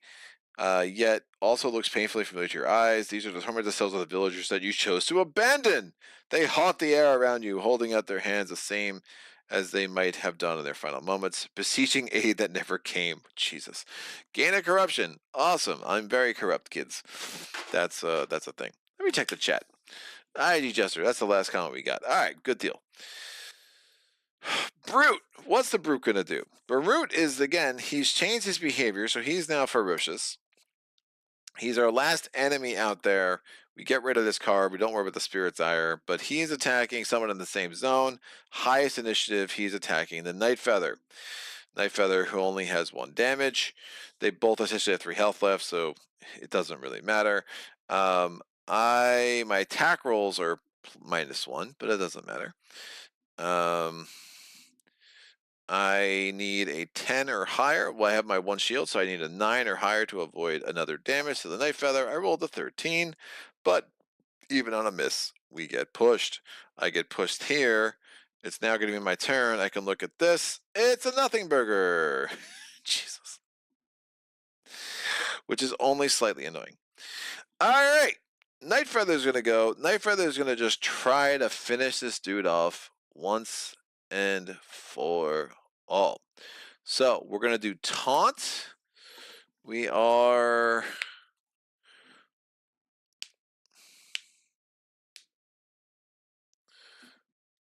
Dange.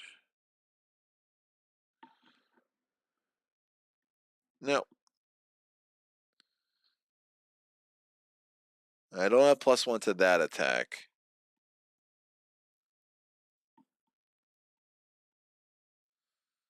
Right. So we're doing taunt. I'm rolling. I would like to hit. I'm -1. So I probably empower.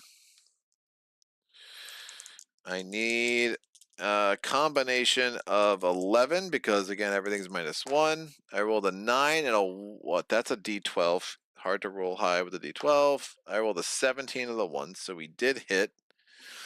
And I don't care. My damage roll, I get to roll twice. I need a 4. I missed. I get to roll this one. Again, it has to be our first damage attack. So I do 1 damage to the brute. And then after that, because I taunted him, I can reposition him to here. Now, my second attack, I still want a critical to replenish a thing. My second attack, my attack roll can be re-rolled, and I add +2 to the damage roll. And I really need the crit on this.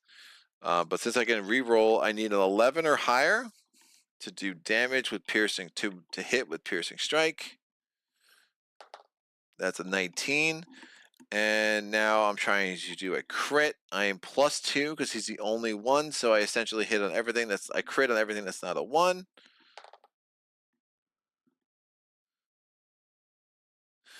That's awesome. So that's a 5, so that's a hit. So since I crit and the only enemy in the zone, I get a fate back. And now the brute's dead. And since the brute is killed, we remove this card. That gives me 2 more money, so I'm going to get rid of these 3 things, and we'll just turn one of them over to a 5. And since all the enemies are no longer in the thing, Spirit's Ire no longer has any impact, and that is now out, which I'll put at the bottom over here. What a round, kids. All right. Wild Shell is going to be able to has to take up all the ghost tokens. Oh man, and we had advantage because that sucker had Bane, which I totally forgot about. Whatever, it would have mattered on one of the attacks. I think I hit on every attack anyway. So yeah, I gave it Bane with Wild Shell last turn and just forgot to move it with him. I do wish the stands had like a little notch where you could put some of these things in sometimes, but that's my fault for forgetting that.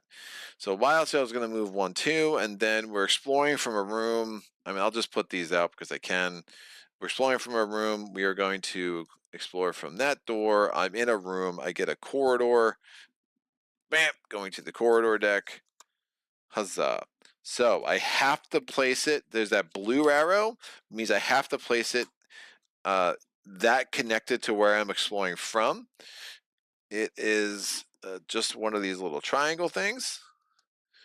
And it's going to go right there. There are no doors. And I'm trying to get up to that.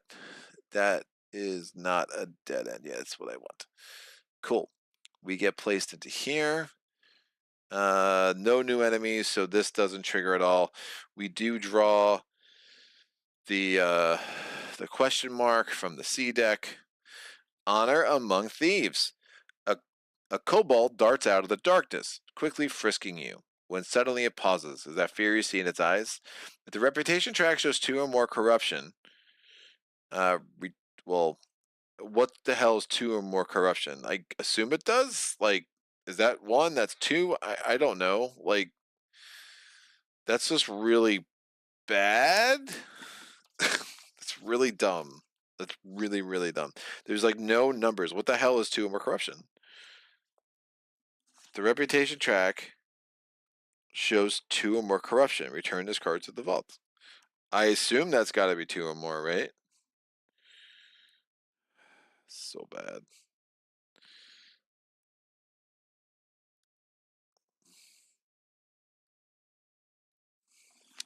Is it in? I think it's in this book. The rules are almost great, and then they suck because they don't give you any guidance for shit that you want to know. Corruption. The reputation track.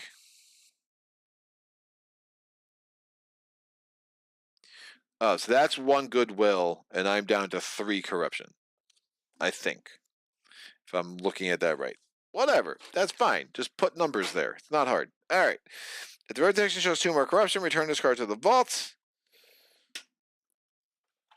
I could have potentially gotten 3 gold. Whatever. This just goes away. And everything, when things get returned to the vault, you get the deck out and you just put it back in numerical order. So this dungeon is taking an absurdly long time. And that's not great for a game that's known to be grindy, right? Like, but I was thinking I would do 2 tonight on this video, but that's not happening. This is what you get. This is Bardsong in all of its intrigue and all of its problems. All right, so that was my 2 actions. We do have to go to the end of round phase, which I'm going to have to, again, look here. We're doing an event roll. I rolled a 2, so I failed again. Echo token comes back here. We are going to, this could go in the bottom of the corridor deck. We're going to reset these suckers. If new enemies are placed there, we would have just reset them without having to do the end of round phase, so that was slightly unfortunate. It's really hard to create new areas. We don't have a lot of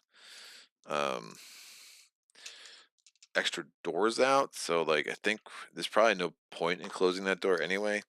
So that's a 4 for Stoneheart and Night Feather and Wild Shell. Probably don't want to explore. I mean, if that is bad, do we want to split the party up? That's probably a mistake. So Stoneheart's going to move 1, 2. Then Stoneheart's going to move 1, 2. It's going to be putting the crawl in dungeon crawl. Night Feather is going to move 1, 2, 3 and explore. We're in a corridor. We have to explore into a room. And we have a door. Maybe I should have closed that door. All right. No monsters in this room, so that's helpful. We need one that has an opening on either end. We're running out of rooms. You have too many openings. This is a very weird room. I don't think I'm supposed to use this art, but I can't find any else to have a room on either end, so this is the one we are using. This is Night Feathers 1 damage. And we're putting an open door here. So if I had closed that door, I could have made separate areas, but alas, I did not. We do have to draw a question mark. This will go here. A chest sits in one corner, overgrown with roots and covered with dust. A hero on this tile can place a spare token on the intruding nature card to draw a card from the lost treasure deck, then return this card to the vault. Yes. You can place a spore token on the intruder nature card. The hell's a spore token? I'm gonna do it, and maybe I'll regret it, but I don't really care. Spore token, I doubt it. Spore tokens are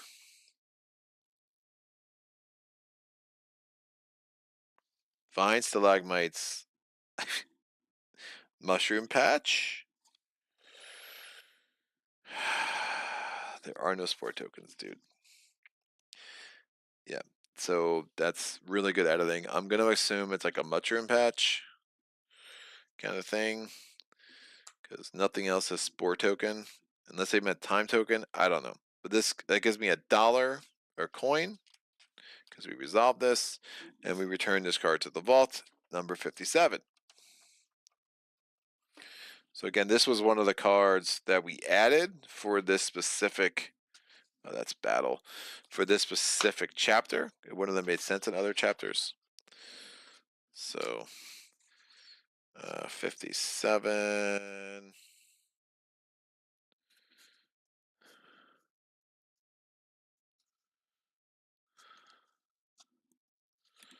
What was it? A hero on this tile can place.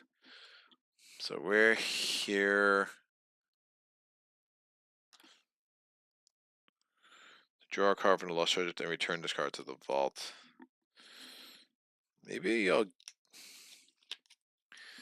Nah, we'll take it. We'll take it. Alright, so we're going to go to the lost treasure deck, which is here. There were 6 items in this deck. We're grabbing this one. Sapphire Cluster. Add +2 to attack rolls.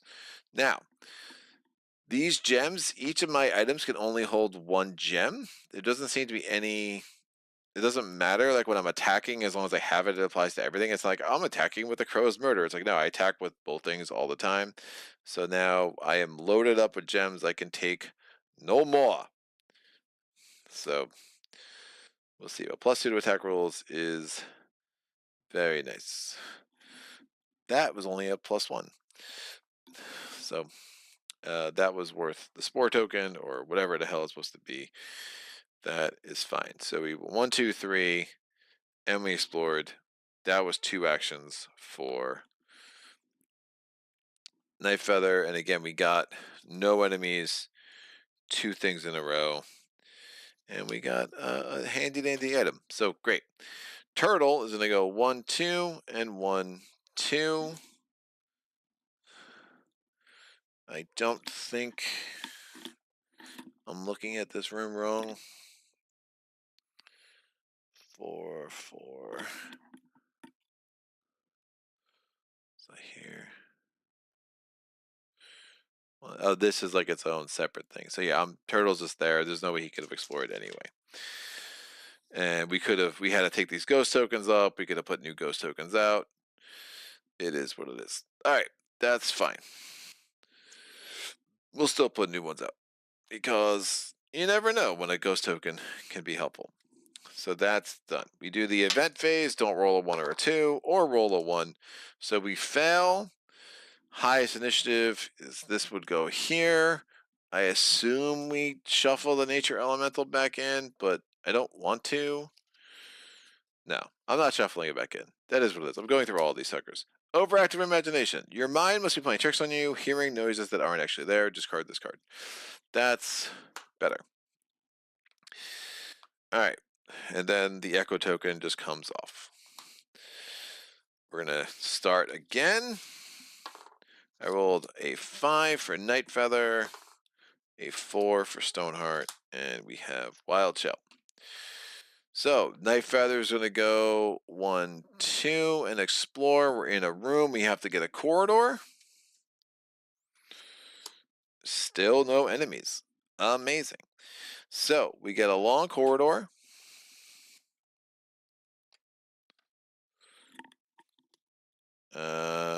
So it has an opening on the bottom, and then it opens to one side.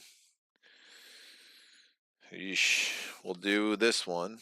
That's gonna at least put this token here. Hopefully that's the one we want. Hopefully that's the one we need. So that goes there. Now, because otherwise we have to explore up that way, and that could be super annoying. So that was, we have to draw a question mark. Thorns rapidly grow from the walls, ensnaring the unfortunate heroes. Each hero on the previous tile, so this guy goes here, makes a TN13 action roll. Each hero that fails suffers a damage. If they roll a 1 or a 2, they suffer a serious wound. Woof. 1 money. So on the previous tile is only the turtle. So the turtle has taken no damage. That's fine. He has 2 in his constitution, so we need an 11 or higher to avoid damage. We rolled a Bardsong. We rolled a Bardsong. We get to replenish a fate. Very nice. So that worked out well, and this will just go at the bottom of the deck. So again, they tell you when to return to the vault, or when they go back to the deck, and you're supposed to shuffle them, and I'm just not shuffling them until I absolutely need to. This will go at the bottom of the quarter deck. Same thing there. Stoneheart. So I'm coming. Again, she only moves 2. 1, 2, 1, 2. Turtle Boy is going 1, 2. We flip this. It's the trap.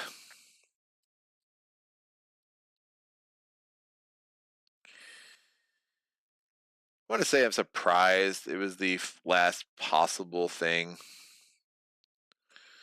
but I'm not. But that's insane. All right. What is a trap? I think it's just 1 damage.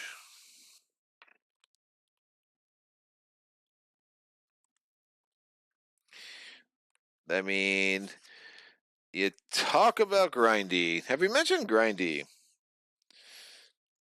Oh, see, I need to roll a 10 or higher.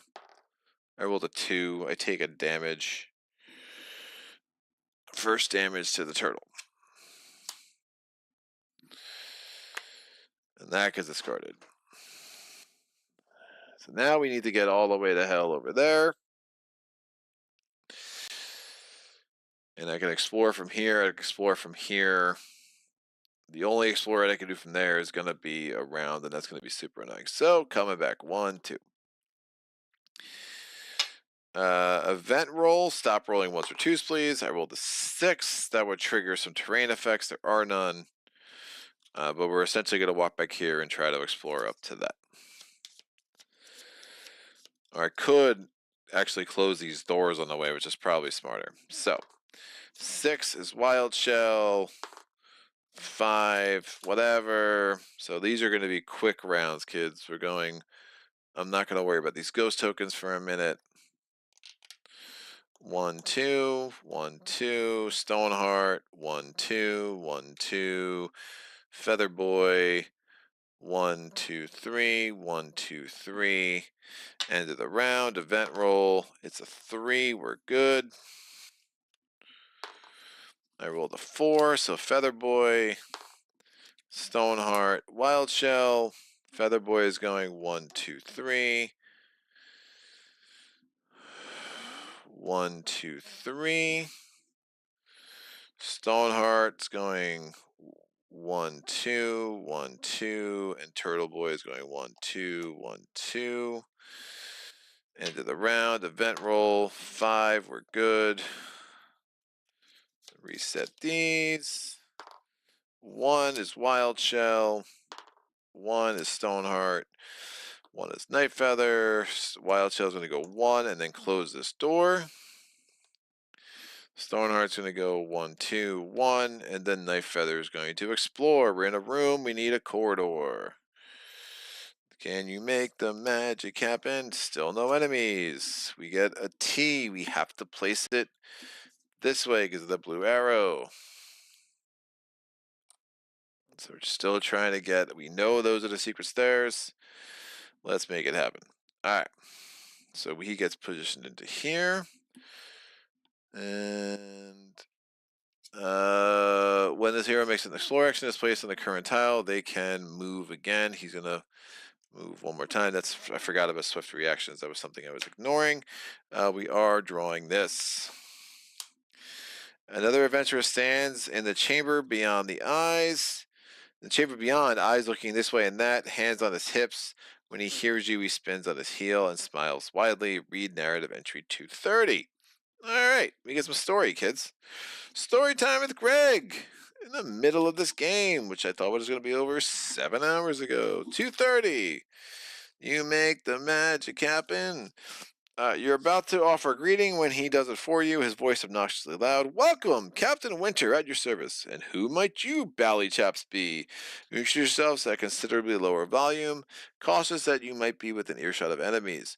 You'll have to speak louder than that! All I hear is mumbles. Wouldn't do in my regiment.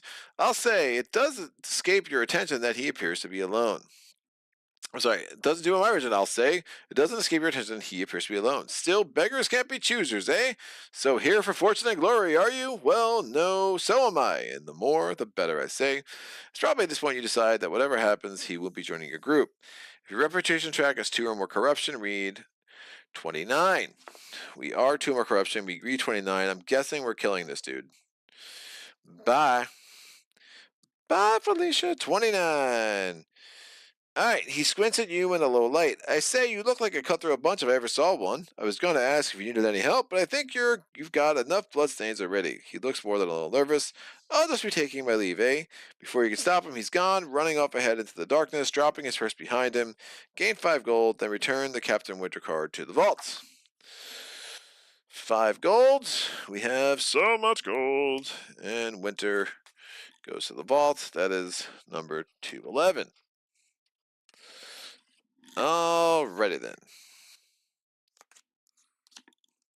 It's also like crazy, like the cards that get added and when they don't.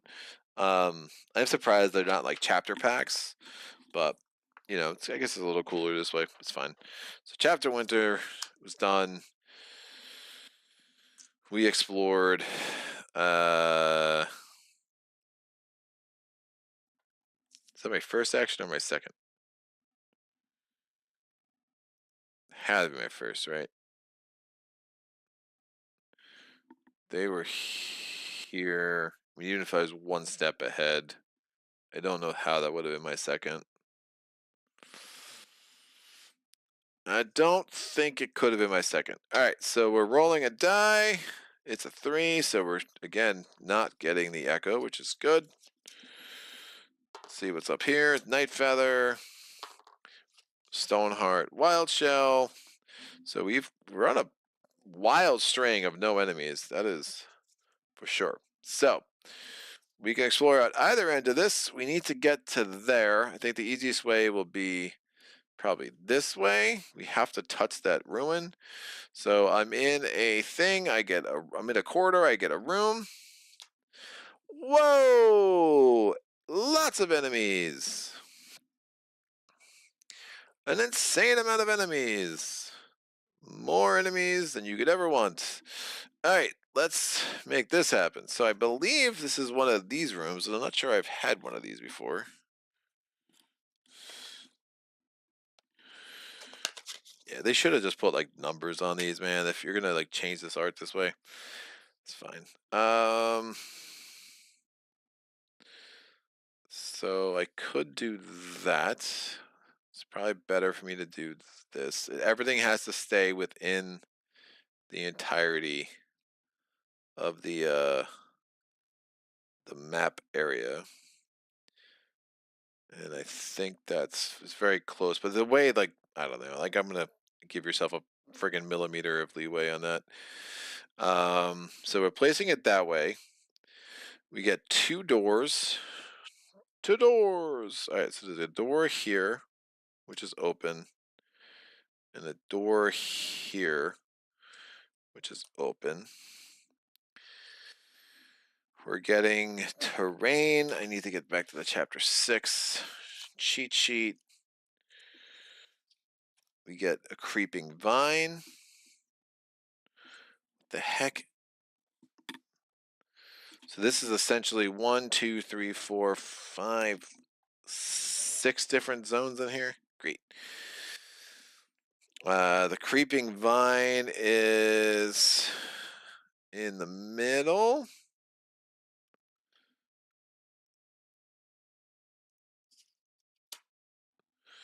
I'm moving here. I can dodge if I want to as well. We're getting a brigand. We're getting that enemy is a reaver. We're getting a helix, which is a shadow. We're getting a 2 more brigands. So no brutes. Brigand. Brigand. So this brigand is on this door essentially. They're both in the center. Reaver. And some stuff. All right. Well, good times. So I get to reposition. I'm going to reposition out of there because I can.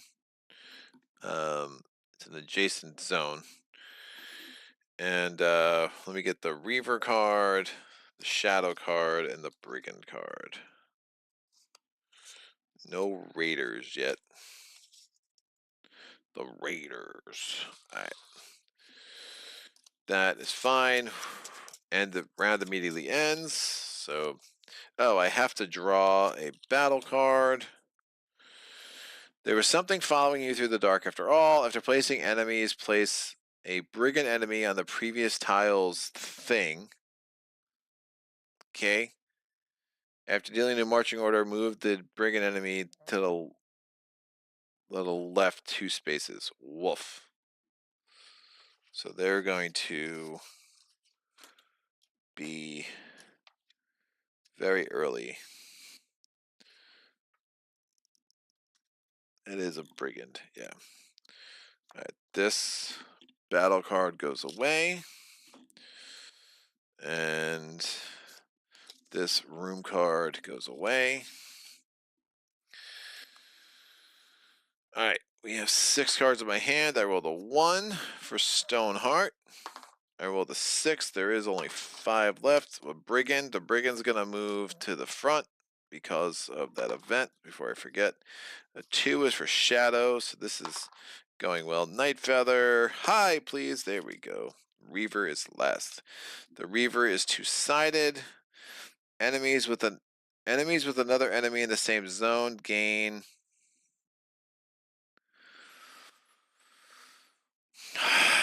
Gain. These symbols are so friggin' small, dude. I don't know what that is.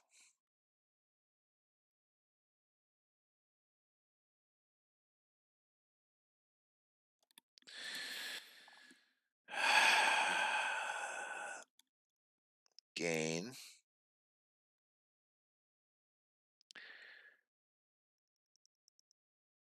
Powerful attack on their attacks. Alright, that's interesting. So the Reaver sucks. So that means defense rules have disadvantage, is what that means from what I just read. But I think we'll be okay. Brigands. The northmost brigand is going to be this guy, and then we go clockwise order.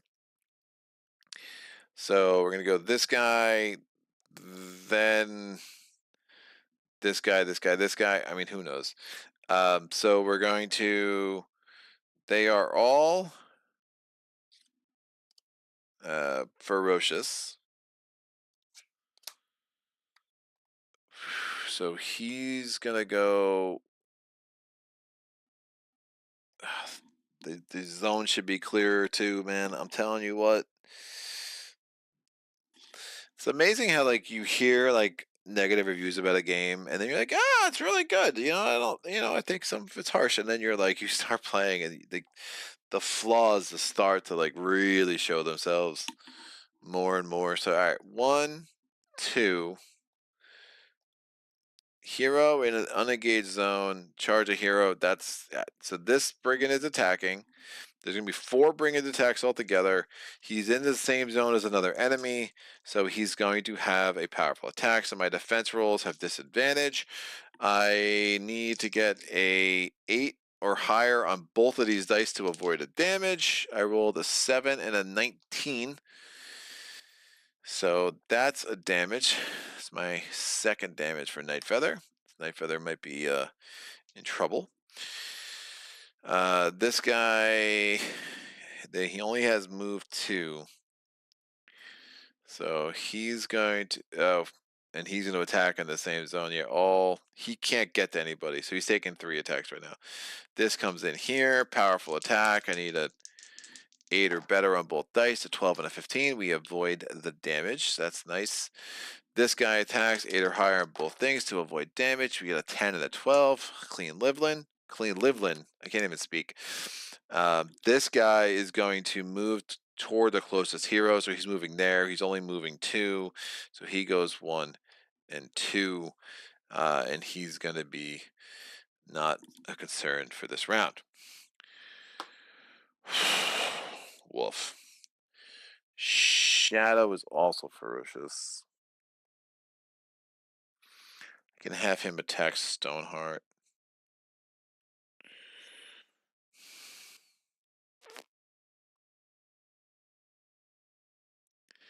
Attack 1 to the damage rolls is really good. Alright, let's kill the brigand, yo. So we're gonna go 1, 2. With charge. We're attacking. We need a 9. I'm going to empower. I rolled an 8 and a 2, so we succeed. I'm plus 7 billion, so I definitely succeed. Plus 1 to my damage roll as well. I need a 3 essentially on this die. I rolled a fucking 1. Woof! So I did 1 damage instead of 2.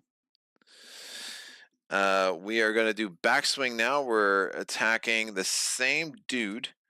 I'm going to empower. I need. I'm only plus 4 on this. I rolled an 18 and a 3, so I get to replenish that. And then I'm attacking this guy, which has a push on there, which is nice. So damage roll. I don't really care. I rolled a 1. It's still 1 damage to 2 people, so I can kill this guy and do 1 damage to this guy.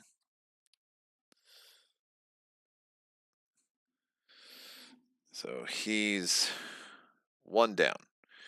5 to go. The Shadow. The Shadow is going to have Ferocious and then reposition.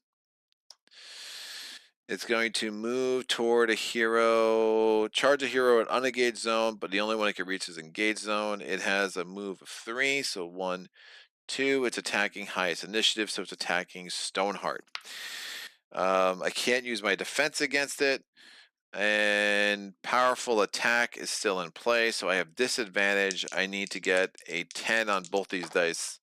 That didn't happen. A 1 of the 3. The 1 does let me replenish this, but I do take another damage, so that's my 3rd damage here out of 5. So things are looking a little precarious. The Night Feather is... Oh, that's interesting.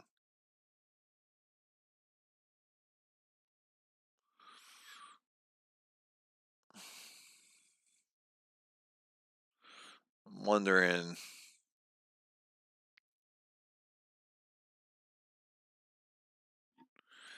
We just try to...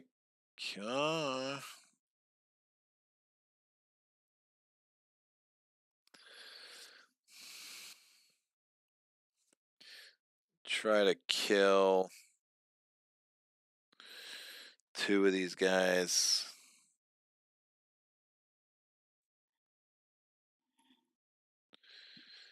He's only a... Shadow's only a 3.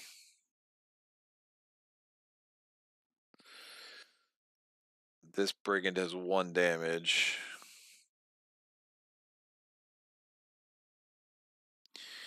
Alright, we're gonna do throwing knives against this guy just to try to kill him. We won't use taunt, so I'm gonna use this. I'm attacking. I need a 9 combined.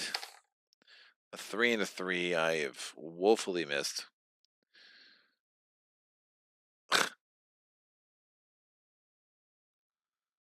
Uh, 3 and a 3. Wait, a 3 and hold on. I only need a 9.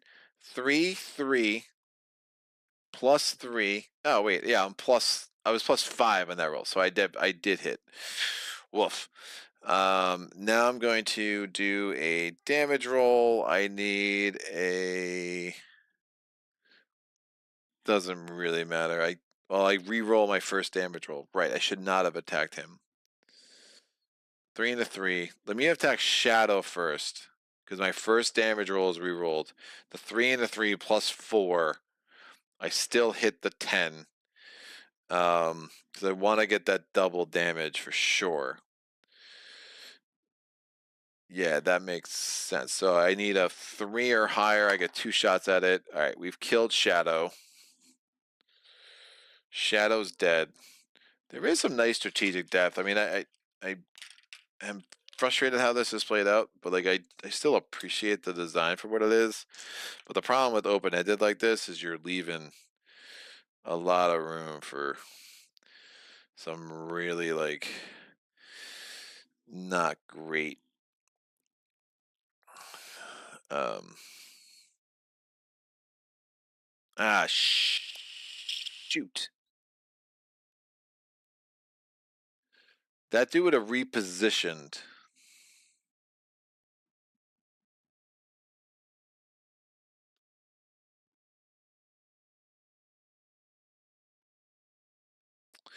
He would have repositioned toward an unengaged enemy. I forgot to do that. He did attack. So he would have been here. So I would have done throwing knives against him to kill that one dude that had 1 damage. I critted. It's fine. I don't get to dodge, but I'm good with that. And now I'm gonna. It's worth the gamble because of this. So if I did throwing knives, did I replenish a thing? Don't know if that should be replenished or not. But I don't get the reroll the second damage roll, which is a little risky, but I should be okay. Actually, I don't think I can miss as long as I hit this guy. So now I'm doing piercing strike against. Oh, I critted, so I don't No, I get the +1 range. I kill him for sure. That makes more sense. So this guy has 1 damage. Because I had the +1. I could have still done throwing knives to him even if he was here. And that would have made, because of the re-roll, it's only a 3. Right. So now I'm attacking the brigand with 1 health. I do need to crit, however.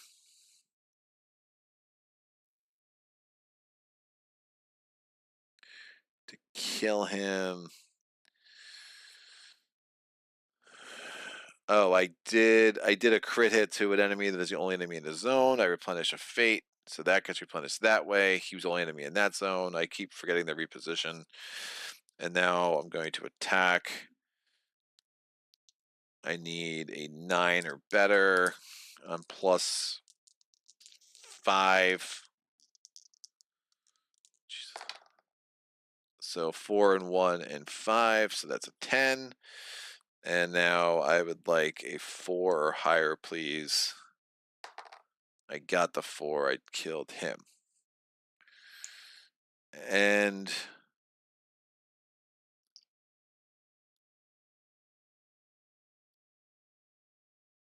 I was doing piercing strike. I can reposition. Don't think it matters. I will.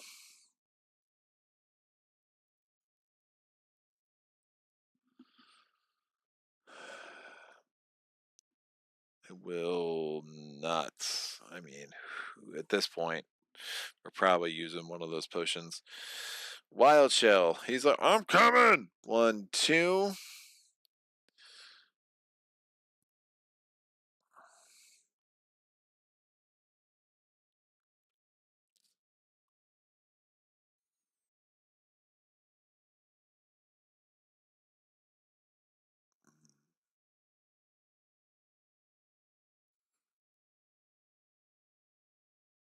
I can close that door. 1, 2, 1. Do I attack? No, I'll attack. So over there, we have range to that zone. Like, line of sight's like not a thing in this game.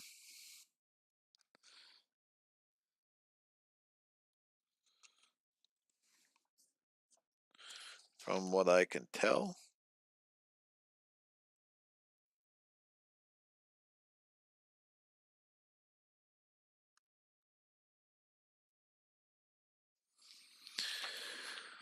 So we'll attack.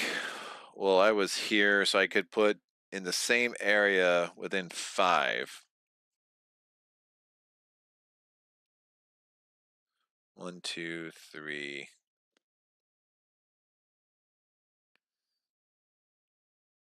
We will. I could try to push him. Poltergeist is range 2. Hells yeah.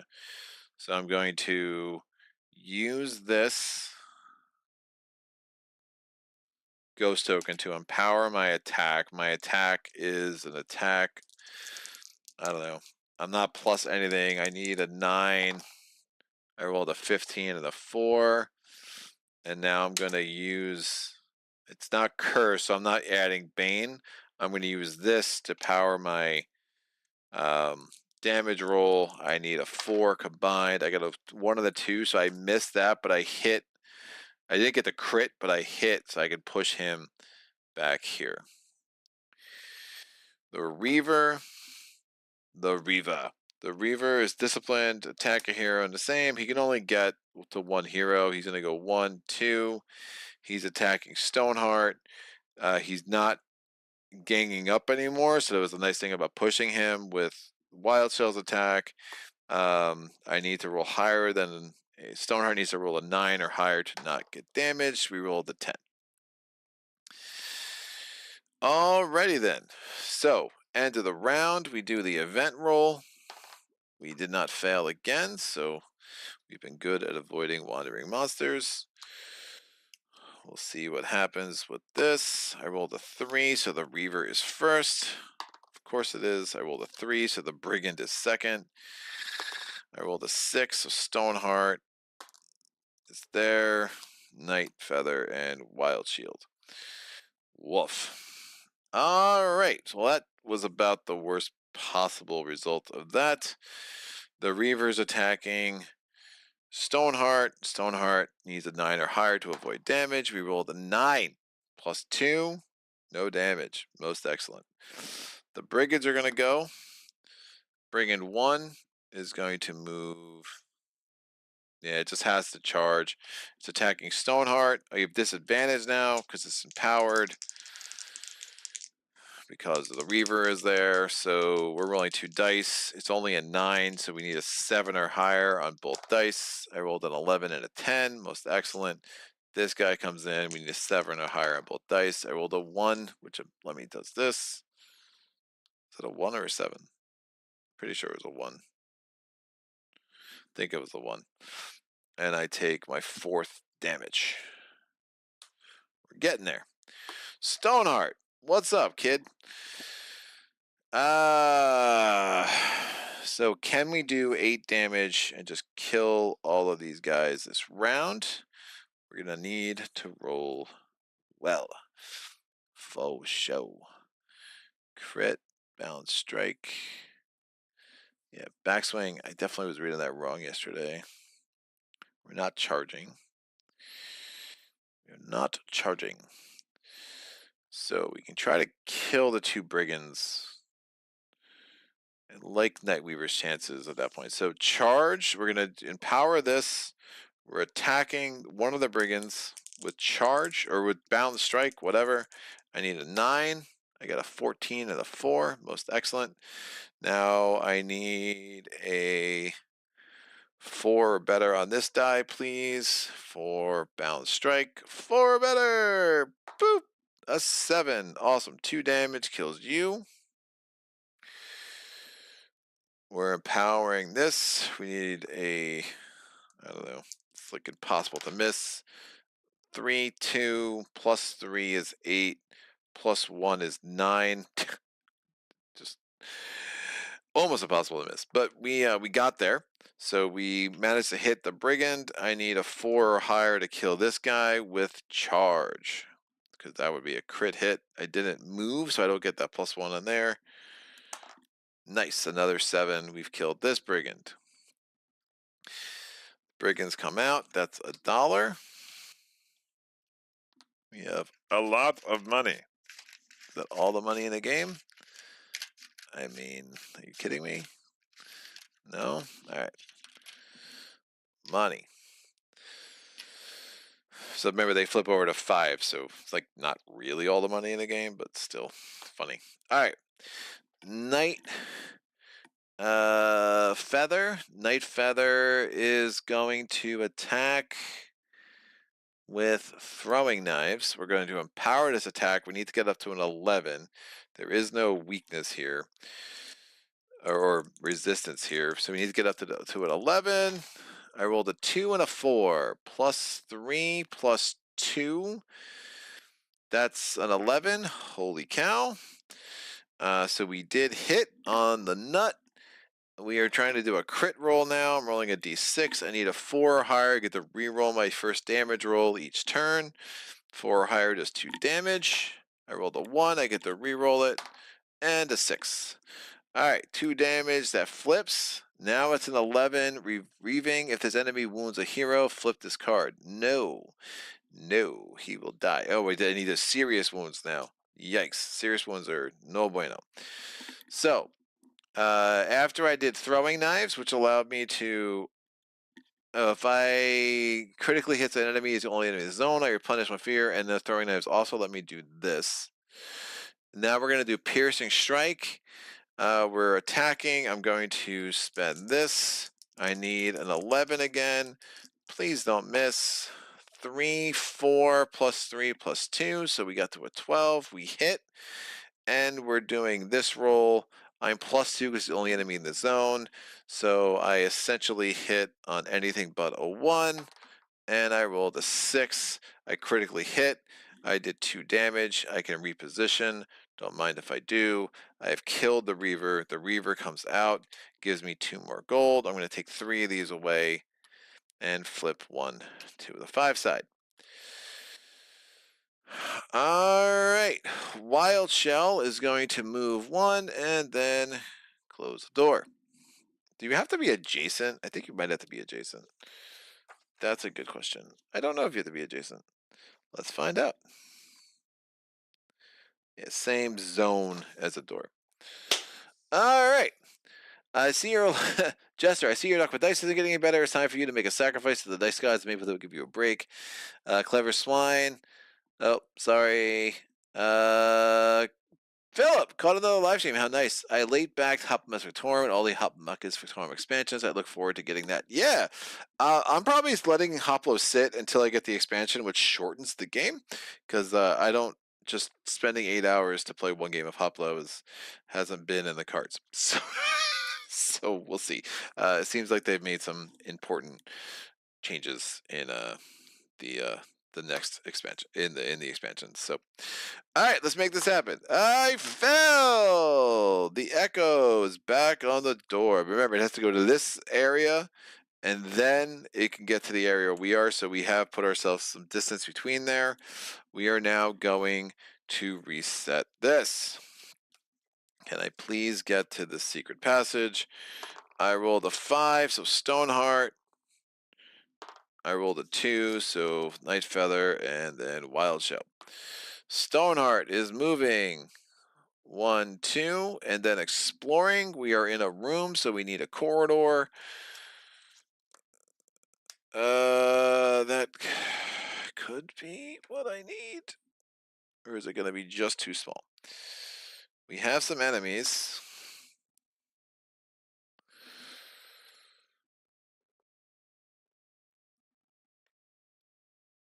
Oh, is that hitting the rune? Oh, it's not. It's really not. It's just crazy that's not. Alright, we're going to readjust this. Where does it go on the bottom line? This is important. Is it this line? What line is it? Place the entrance tile in the middle of the map, shown below. Then place.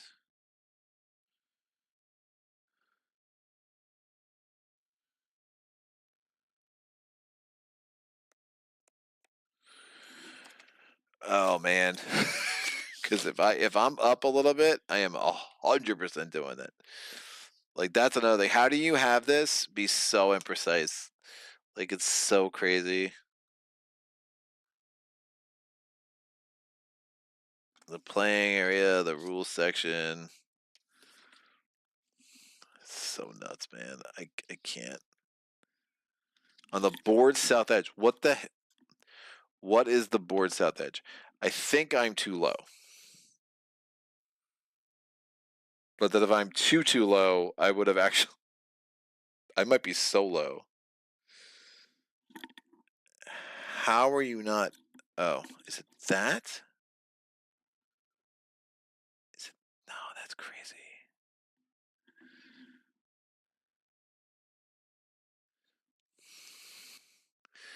Like a basic mechanic in your game that you have made this confusing is a problem. Is that the entrance? God, that should have been clear. All right, that's there. I still would have hit the corner of that, I think. Or enough. Yes, I would have hit the corner of that. This comes up here. This absolutely smushes that. Guess what, guys? It's stairs. And then this would have all come up here accordingly.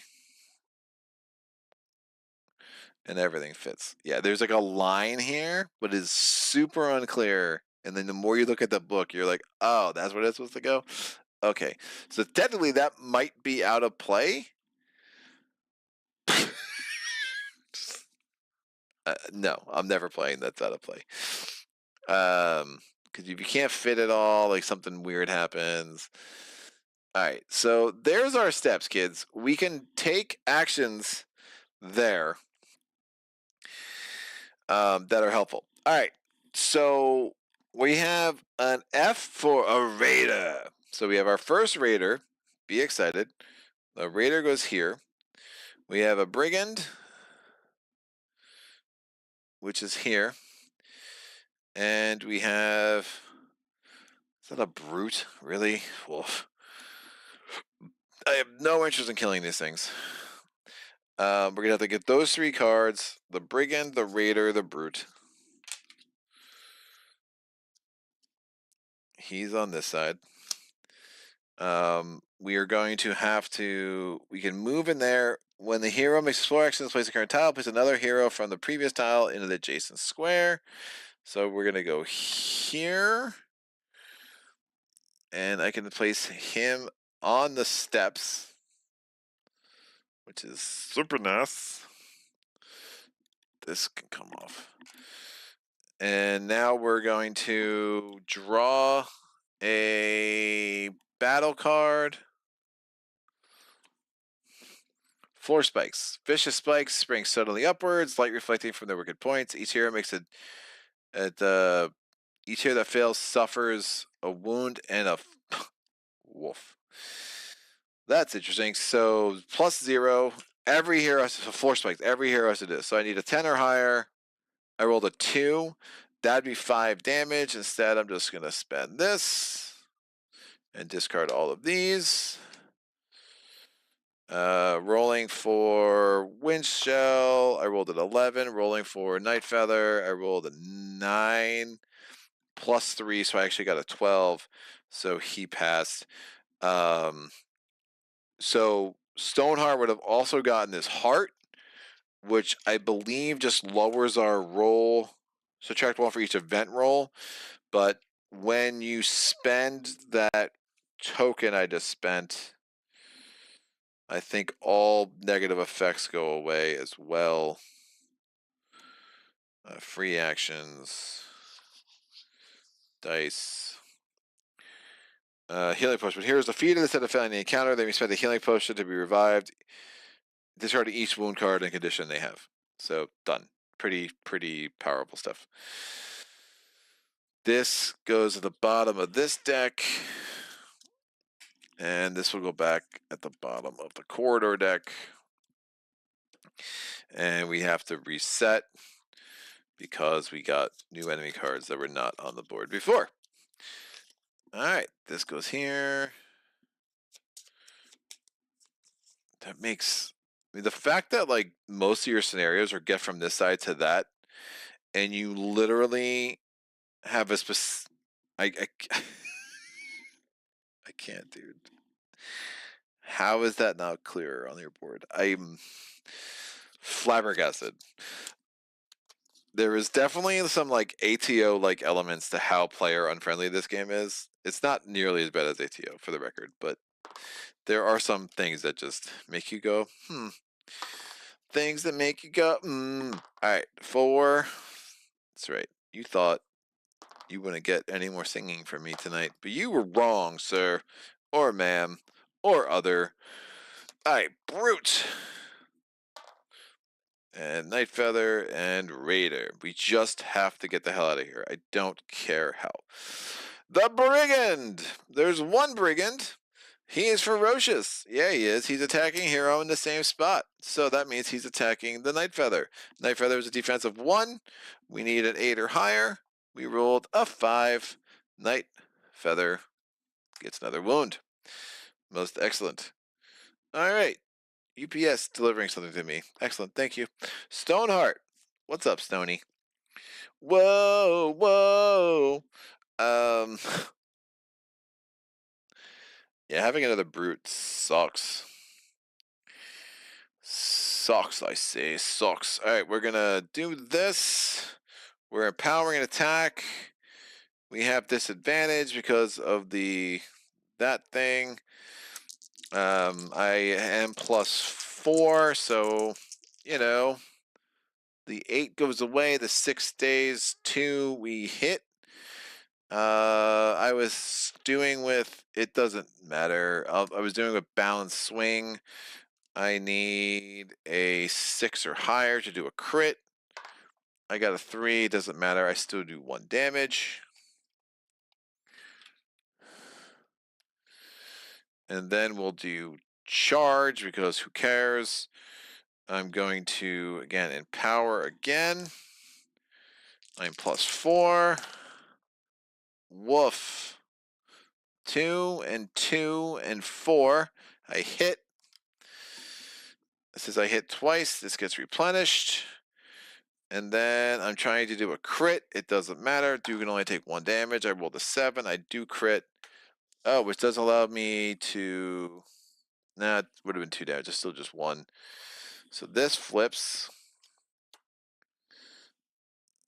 So now he's more mere mortal. We go to Wild Shell. Wild's like, wait for me! He goes 1, 2. We can attack into there. Don't know if that makes a lot of sense. Sure. Look at all this money. We get so much money. So Wild Shell is going to attack with an attack. We're gonna... Oh, I could have put some ghost tokens there. So I'm gonna take 1 away. I'm doing a magic attack. Oh, it doesn't matter. He's on the other side anyway.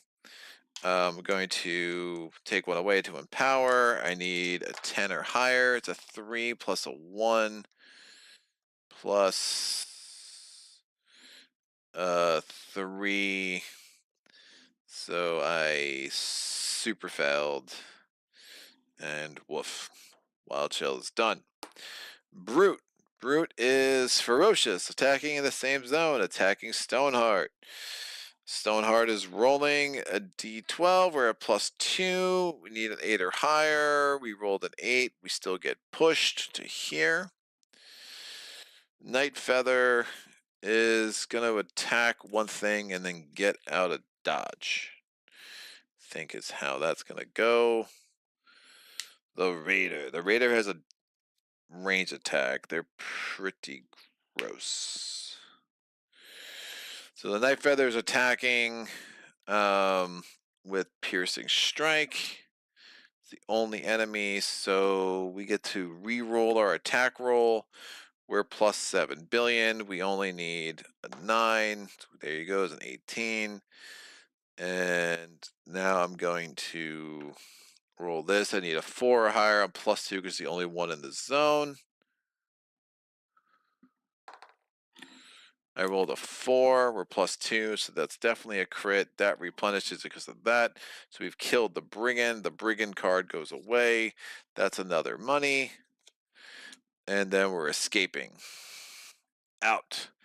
So Night Feather is no longer part of this scenario. The Raider is going to go. Raider has a ranged attack. We're attacking with Cautious. Attack the closest enemy. And then it has Retreat. The closest hero is, of course, Stoneheart. We need an 8 or higher. And we got a 5, so we get a damage. And if Retreat, if it was in the same spot as a hero, it would move, but it's not. End of the round, we roll a d6. We rolled a 4. Echo token stays right there. Only 4 cards left because Night Feather has left us. Stoneheart is first. Then the Raider. Then the Brute. Then Wild Shell. I definitely am worried about Wild Shell taking a bunch of attacks here, right? So, I think we can come here with Charge. We'll use this to empower. I don't know, I'm plus 7 billion. We hit. I'm going to want to roll +1 to my damage roll. I need a 3 or higher, essentially. I rolled a 4. Don't show off. 2 damage. Kills the Brute. That's 2 more money. We have all the money in the game. Like, that's... Nope, there's another one in there. 2 more money.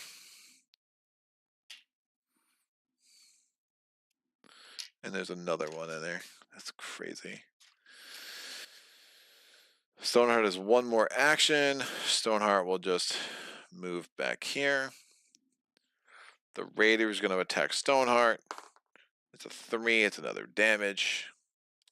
And then Wild Shell is going to same area. Can put these within 5. Wild Shell is going to move 1, 2, and then close the door. We do an event roll. It's a 3. Echo doesn't move. I rolled a 3. Raider is first. Then Wild Shell. Then Stoneheart. Raider's attacking Stoneheart. It does not hit. I rolled a 10 plus 2. We're good. Wild Shell is going to attack. We'll put the ghost tokens there. All 3 is going to attack. The attack of, we're going to take 1 away to empower. 13 plus 1. Oh, it's physically resistant, but again, we're doing a magic attack, so that's good. And then we're going to take another 1 away. We get to put a Bane on there.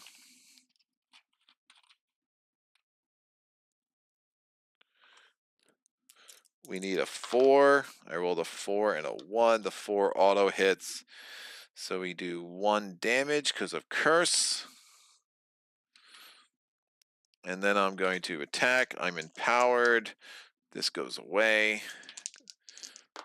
Oh, that is not a D20.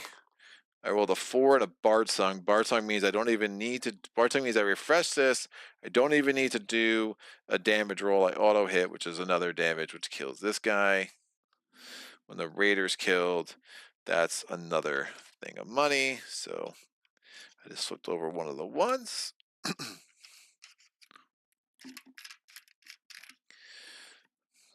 This comes back. This is over here. On her turn, Stoneheart's just gonna leave. Turtle's like, wait for me! We do an event roll. Echo moves to the next area, moves here. Wild Shell goes, moves, escapes. Oh. All right. We have escaped. That is the node we have done. That hidden tunnel is just not a node I will ever do again. Outlast seems terrible.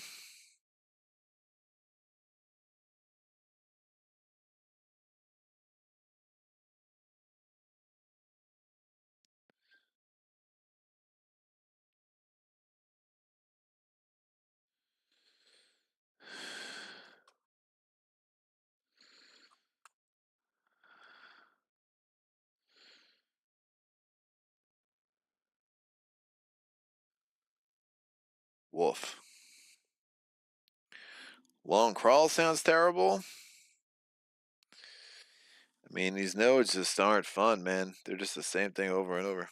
I mean, it's interesting. Well, I mean, this one where it's like, come on, man. Like, knowing me, if I play this scenario, I'm going to put the stairs as the last token I flip every time. Every time. And like there's so much arbitrariness too, like where the tiles go, like, oh, if it's moved over like an inch, like it's an interesting idea, but like if you're doing that, you have to have more like firm guidance here. I don't know. It's like the combat's like interesting. Like it's a dungeon crawl, like I really like a lot of what it does. But alas. Alright, end of the encounter. We'll go through that and then we'll call it a day. I didn't get a lot of XP, so that's a problem. I completed one encounter, so I get 1 XP. So all my dudes have 1 XP. That's not going to be enough for me to want to spend it on anything. The upkeep step, we are going to remove all tiles. I can do that off camera. Gold step, we can spend the gold shown on any exhausted consumables. So I have a lot of gold. I have 6 gold. 30 gold. I have 6 fivers. I'm going to spend 7 and 6. I'm going to replenish this.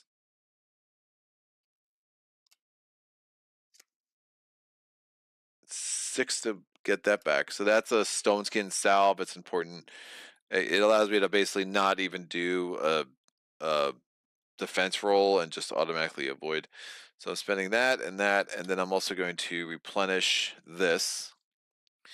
I'm going to spend 10 to buy a treasure from the treasure deck.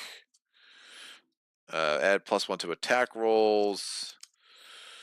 Great, it's another gem. We will give it. So this driftwood staff cannot hold any. My druidic focus can hold 1. 1. So this is essentially, I have 1 more gem I could hold there. It's fine, I guess. Alright. Unattached gemstones are root cards from equipment cards. Here's not to spend gold, blah, blah, blah. They can save it. So I guess I will save this 7 extra gold. I will save my XP. And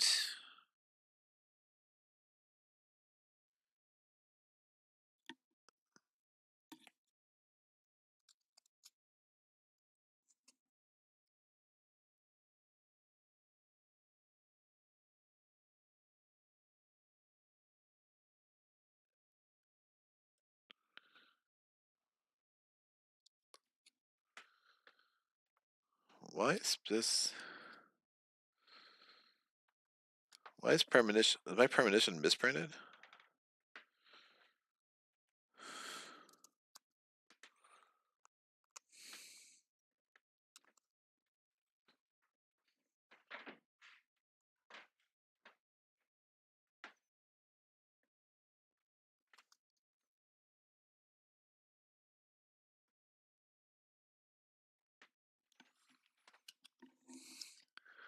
That's weird. I've been playing this card right, but it feels like I actually have the wrong card.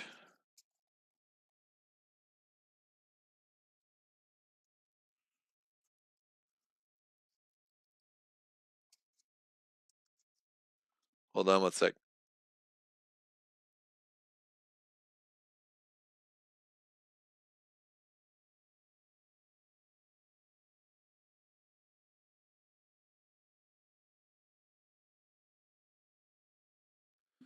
All right, sorry. Hold on.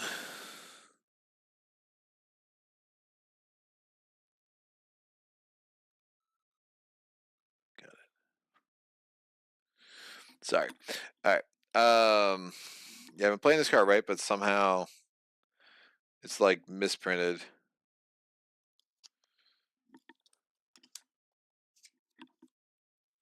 Weird. Like I've never upgraded this, I don't think. 3, 2, 3, 2, 3, 2. Yeah, I spent 11 XP. This should be on the side, one side. I don't know what's going on there. It's really weird. So it just makes this a little bit stronger. But again, I've been playing with it right. But it's already at level 2, which it shouldn't be. So just something to remember. But all right. So at this point you can spend XP. So if I wanted to make this a 4, I could spend 4 XP. Obviously, I only have 1. Every hero can spend XP individually. So like I can I can keep 1 XP for somebody and spend all the XP. I've just been spending it all, so I don't like one less thing for me to track. There is a whole tracking thing in the back of this, but you know, it is what it is. At this point, like I would probably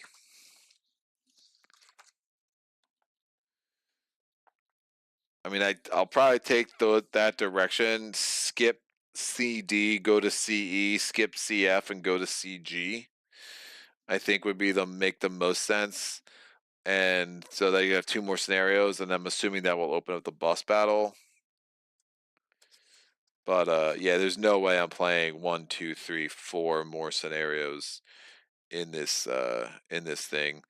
That node, Torchlight, Chief card 212.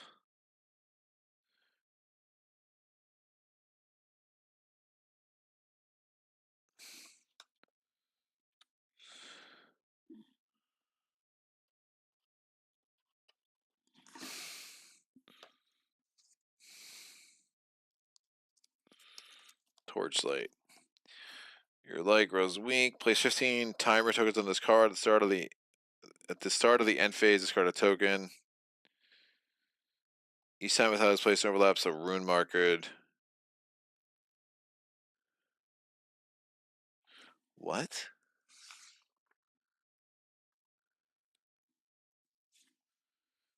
I don't even understand. So basically, it's just like the normal encounter.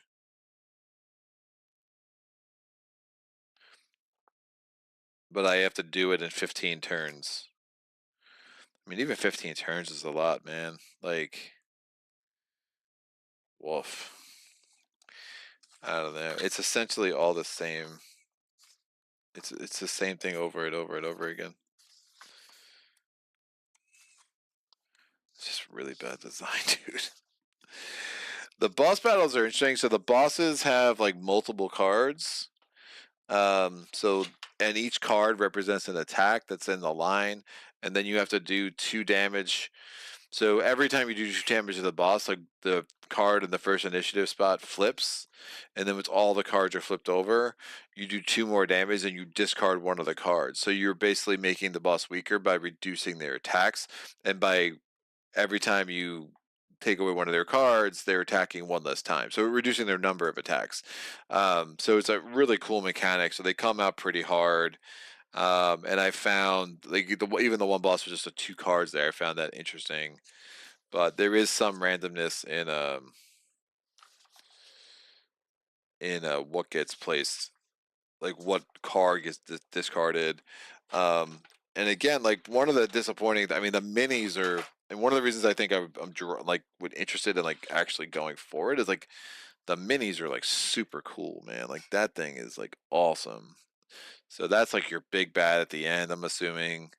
There's actually wings that like detach so it fits in the friggin' thing and they go on top of it. Um, but woof, I can't even. The minis are so cool. Like this is the kind of thing if like you're a D&D guy, you just like get a cheap copy of Bardsong and you just like you use these in all your D&D campaigns because they're freaking they're some of the best minis I've seen. Like way better than the Resident Evil minis. It's an interesting game. It just doesn't quite get there. And like it's in real time. Right? One of the reasons like I wanted to get this video up sooner rather than later because I was worried this is gonna kind of happen. Where I'm just like, all right, like it's almost like set maps would be almost better, right? Because I think psychologically you kind of see where you have to go, and then it becomes a matter of tactical decisions. Whereas this is like there's so much randomness to this experience that when you're like, oh, I'm ready to be done, and like I pull the fourth thing, and like really, like I gotta go all the way around the map just to get to the stairs, like that's a long. I mean, I don't think I would have done anything different, and that was a 3 hour scenario. Like that's a lot. It's a lot of time. Like part of me wonders if I could just do one node and go to the boss battle, and how much that would throw the balance off.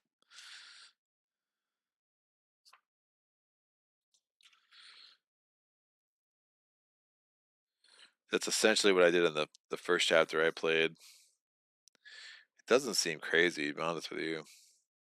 Because then at least you're getting the boss battles in, and you're hitting the narrative points you really need to. I'm assuming these narrative points suck. Like, there's no way they're good.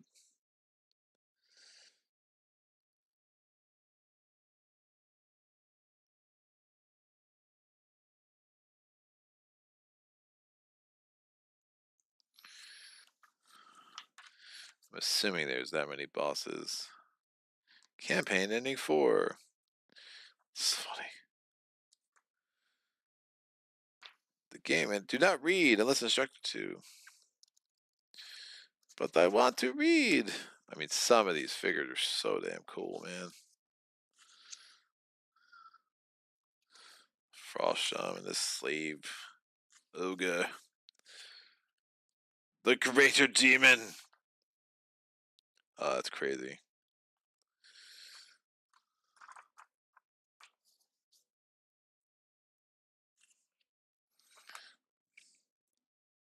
There are dead ends that come up. We were lucky not to get any, so there are dead ends where you're just like essentially blocking paths off, and you got to figure out another way. I mean, essentially that was functionally a dead end where we'd had to go back and rebuild the entire thing. I don't know, I'm very torn on this game. I'm very torn. There's so many things good. The combat's actually pretty cool.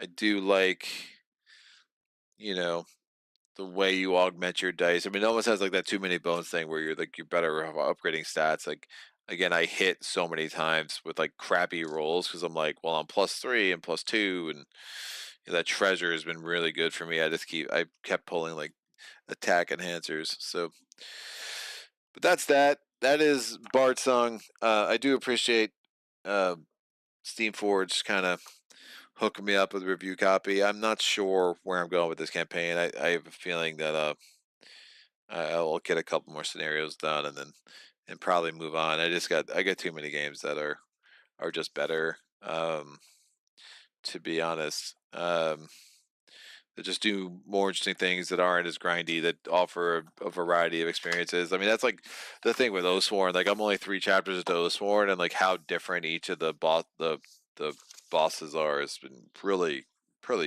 incredible. It does make learning it a little bit more difficult, but as a downside, but it's pretty wild how different they are. But I am blabbering. This is super interesting. Not my favorite gaming experience ever, but it was glad to have finally been diving into this one. Any questions, comments, epiphanies, different experiences you've had with Bardsong? This was like the game for your group, and you love it forever. Super interested to hear that. Definitely one of the great things about our hobby and the disparate opinions we all can have about the same games. But very open to that. And other than that, I will try to be back next week. I am really trying to start getting through the Nature Incarnate Spirits. I put that off for way too long. I do have a couple of patron challenges I still need to get to, and I literally think, not counting some expansions, I think I am 100% down to one review copy that I need to get on the channel, and that's Dark Souls, and that might not ever happen, but I'm gonna try. But it is what it is. I'm not even asking for review copies anymore, just where the channel is right now. But it was a really fun ride, but obviously I've had to take a step back, and yeah, so that's Bardsong. I think the shirt I'm wearing is appropriate. There's a disappointed wolf. This game really has the potential to be great. Uh, it didn't quite get there. But get a game, if you go in and get 20 hours out of it, and you can get it for cheap enough, it's fine for your entertainment dollar. So, definitely if you want the minis and you like the idea of a random dungeon generator every time you play, and you want to do that over and over and over and over and over and over and over and over and over again, this is the game for you. So that's all I got to say. Hope everyone's having a wonderful night. Have an amazing weekend. And until next time, happy gaming. And there's the button. I'll say it again. Till next time, happy gaming. Solid.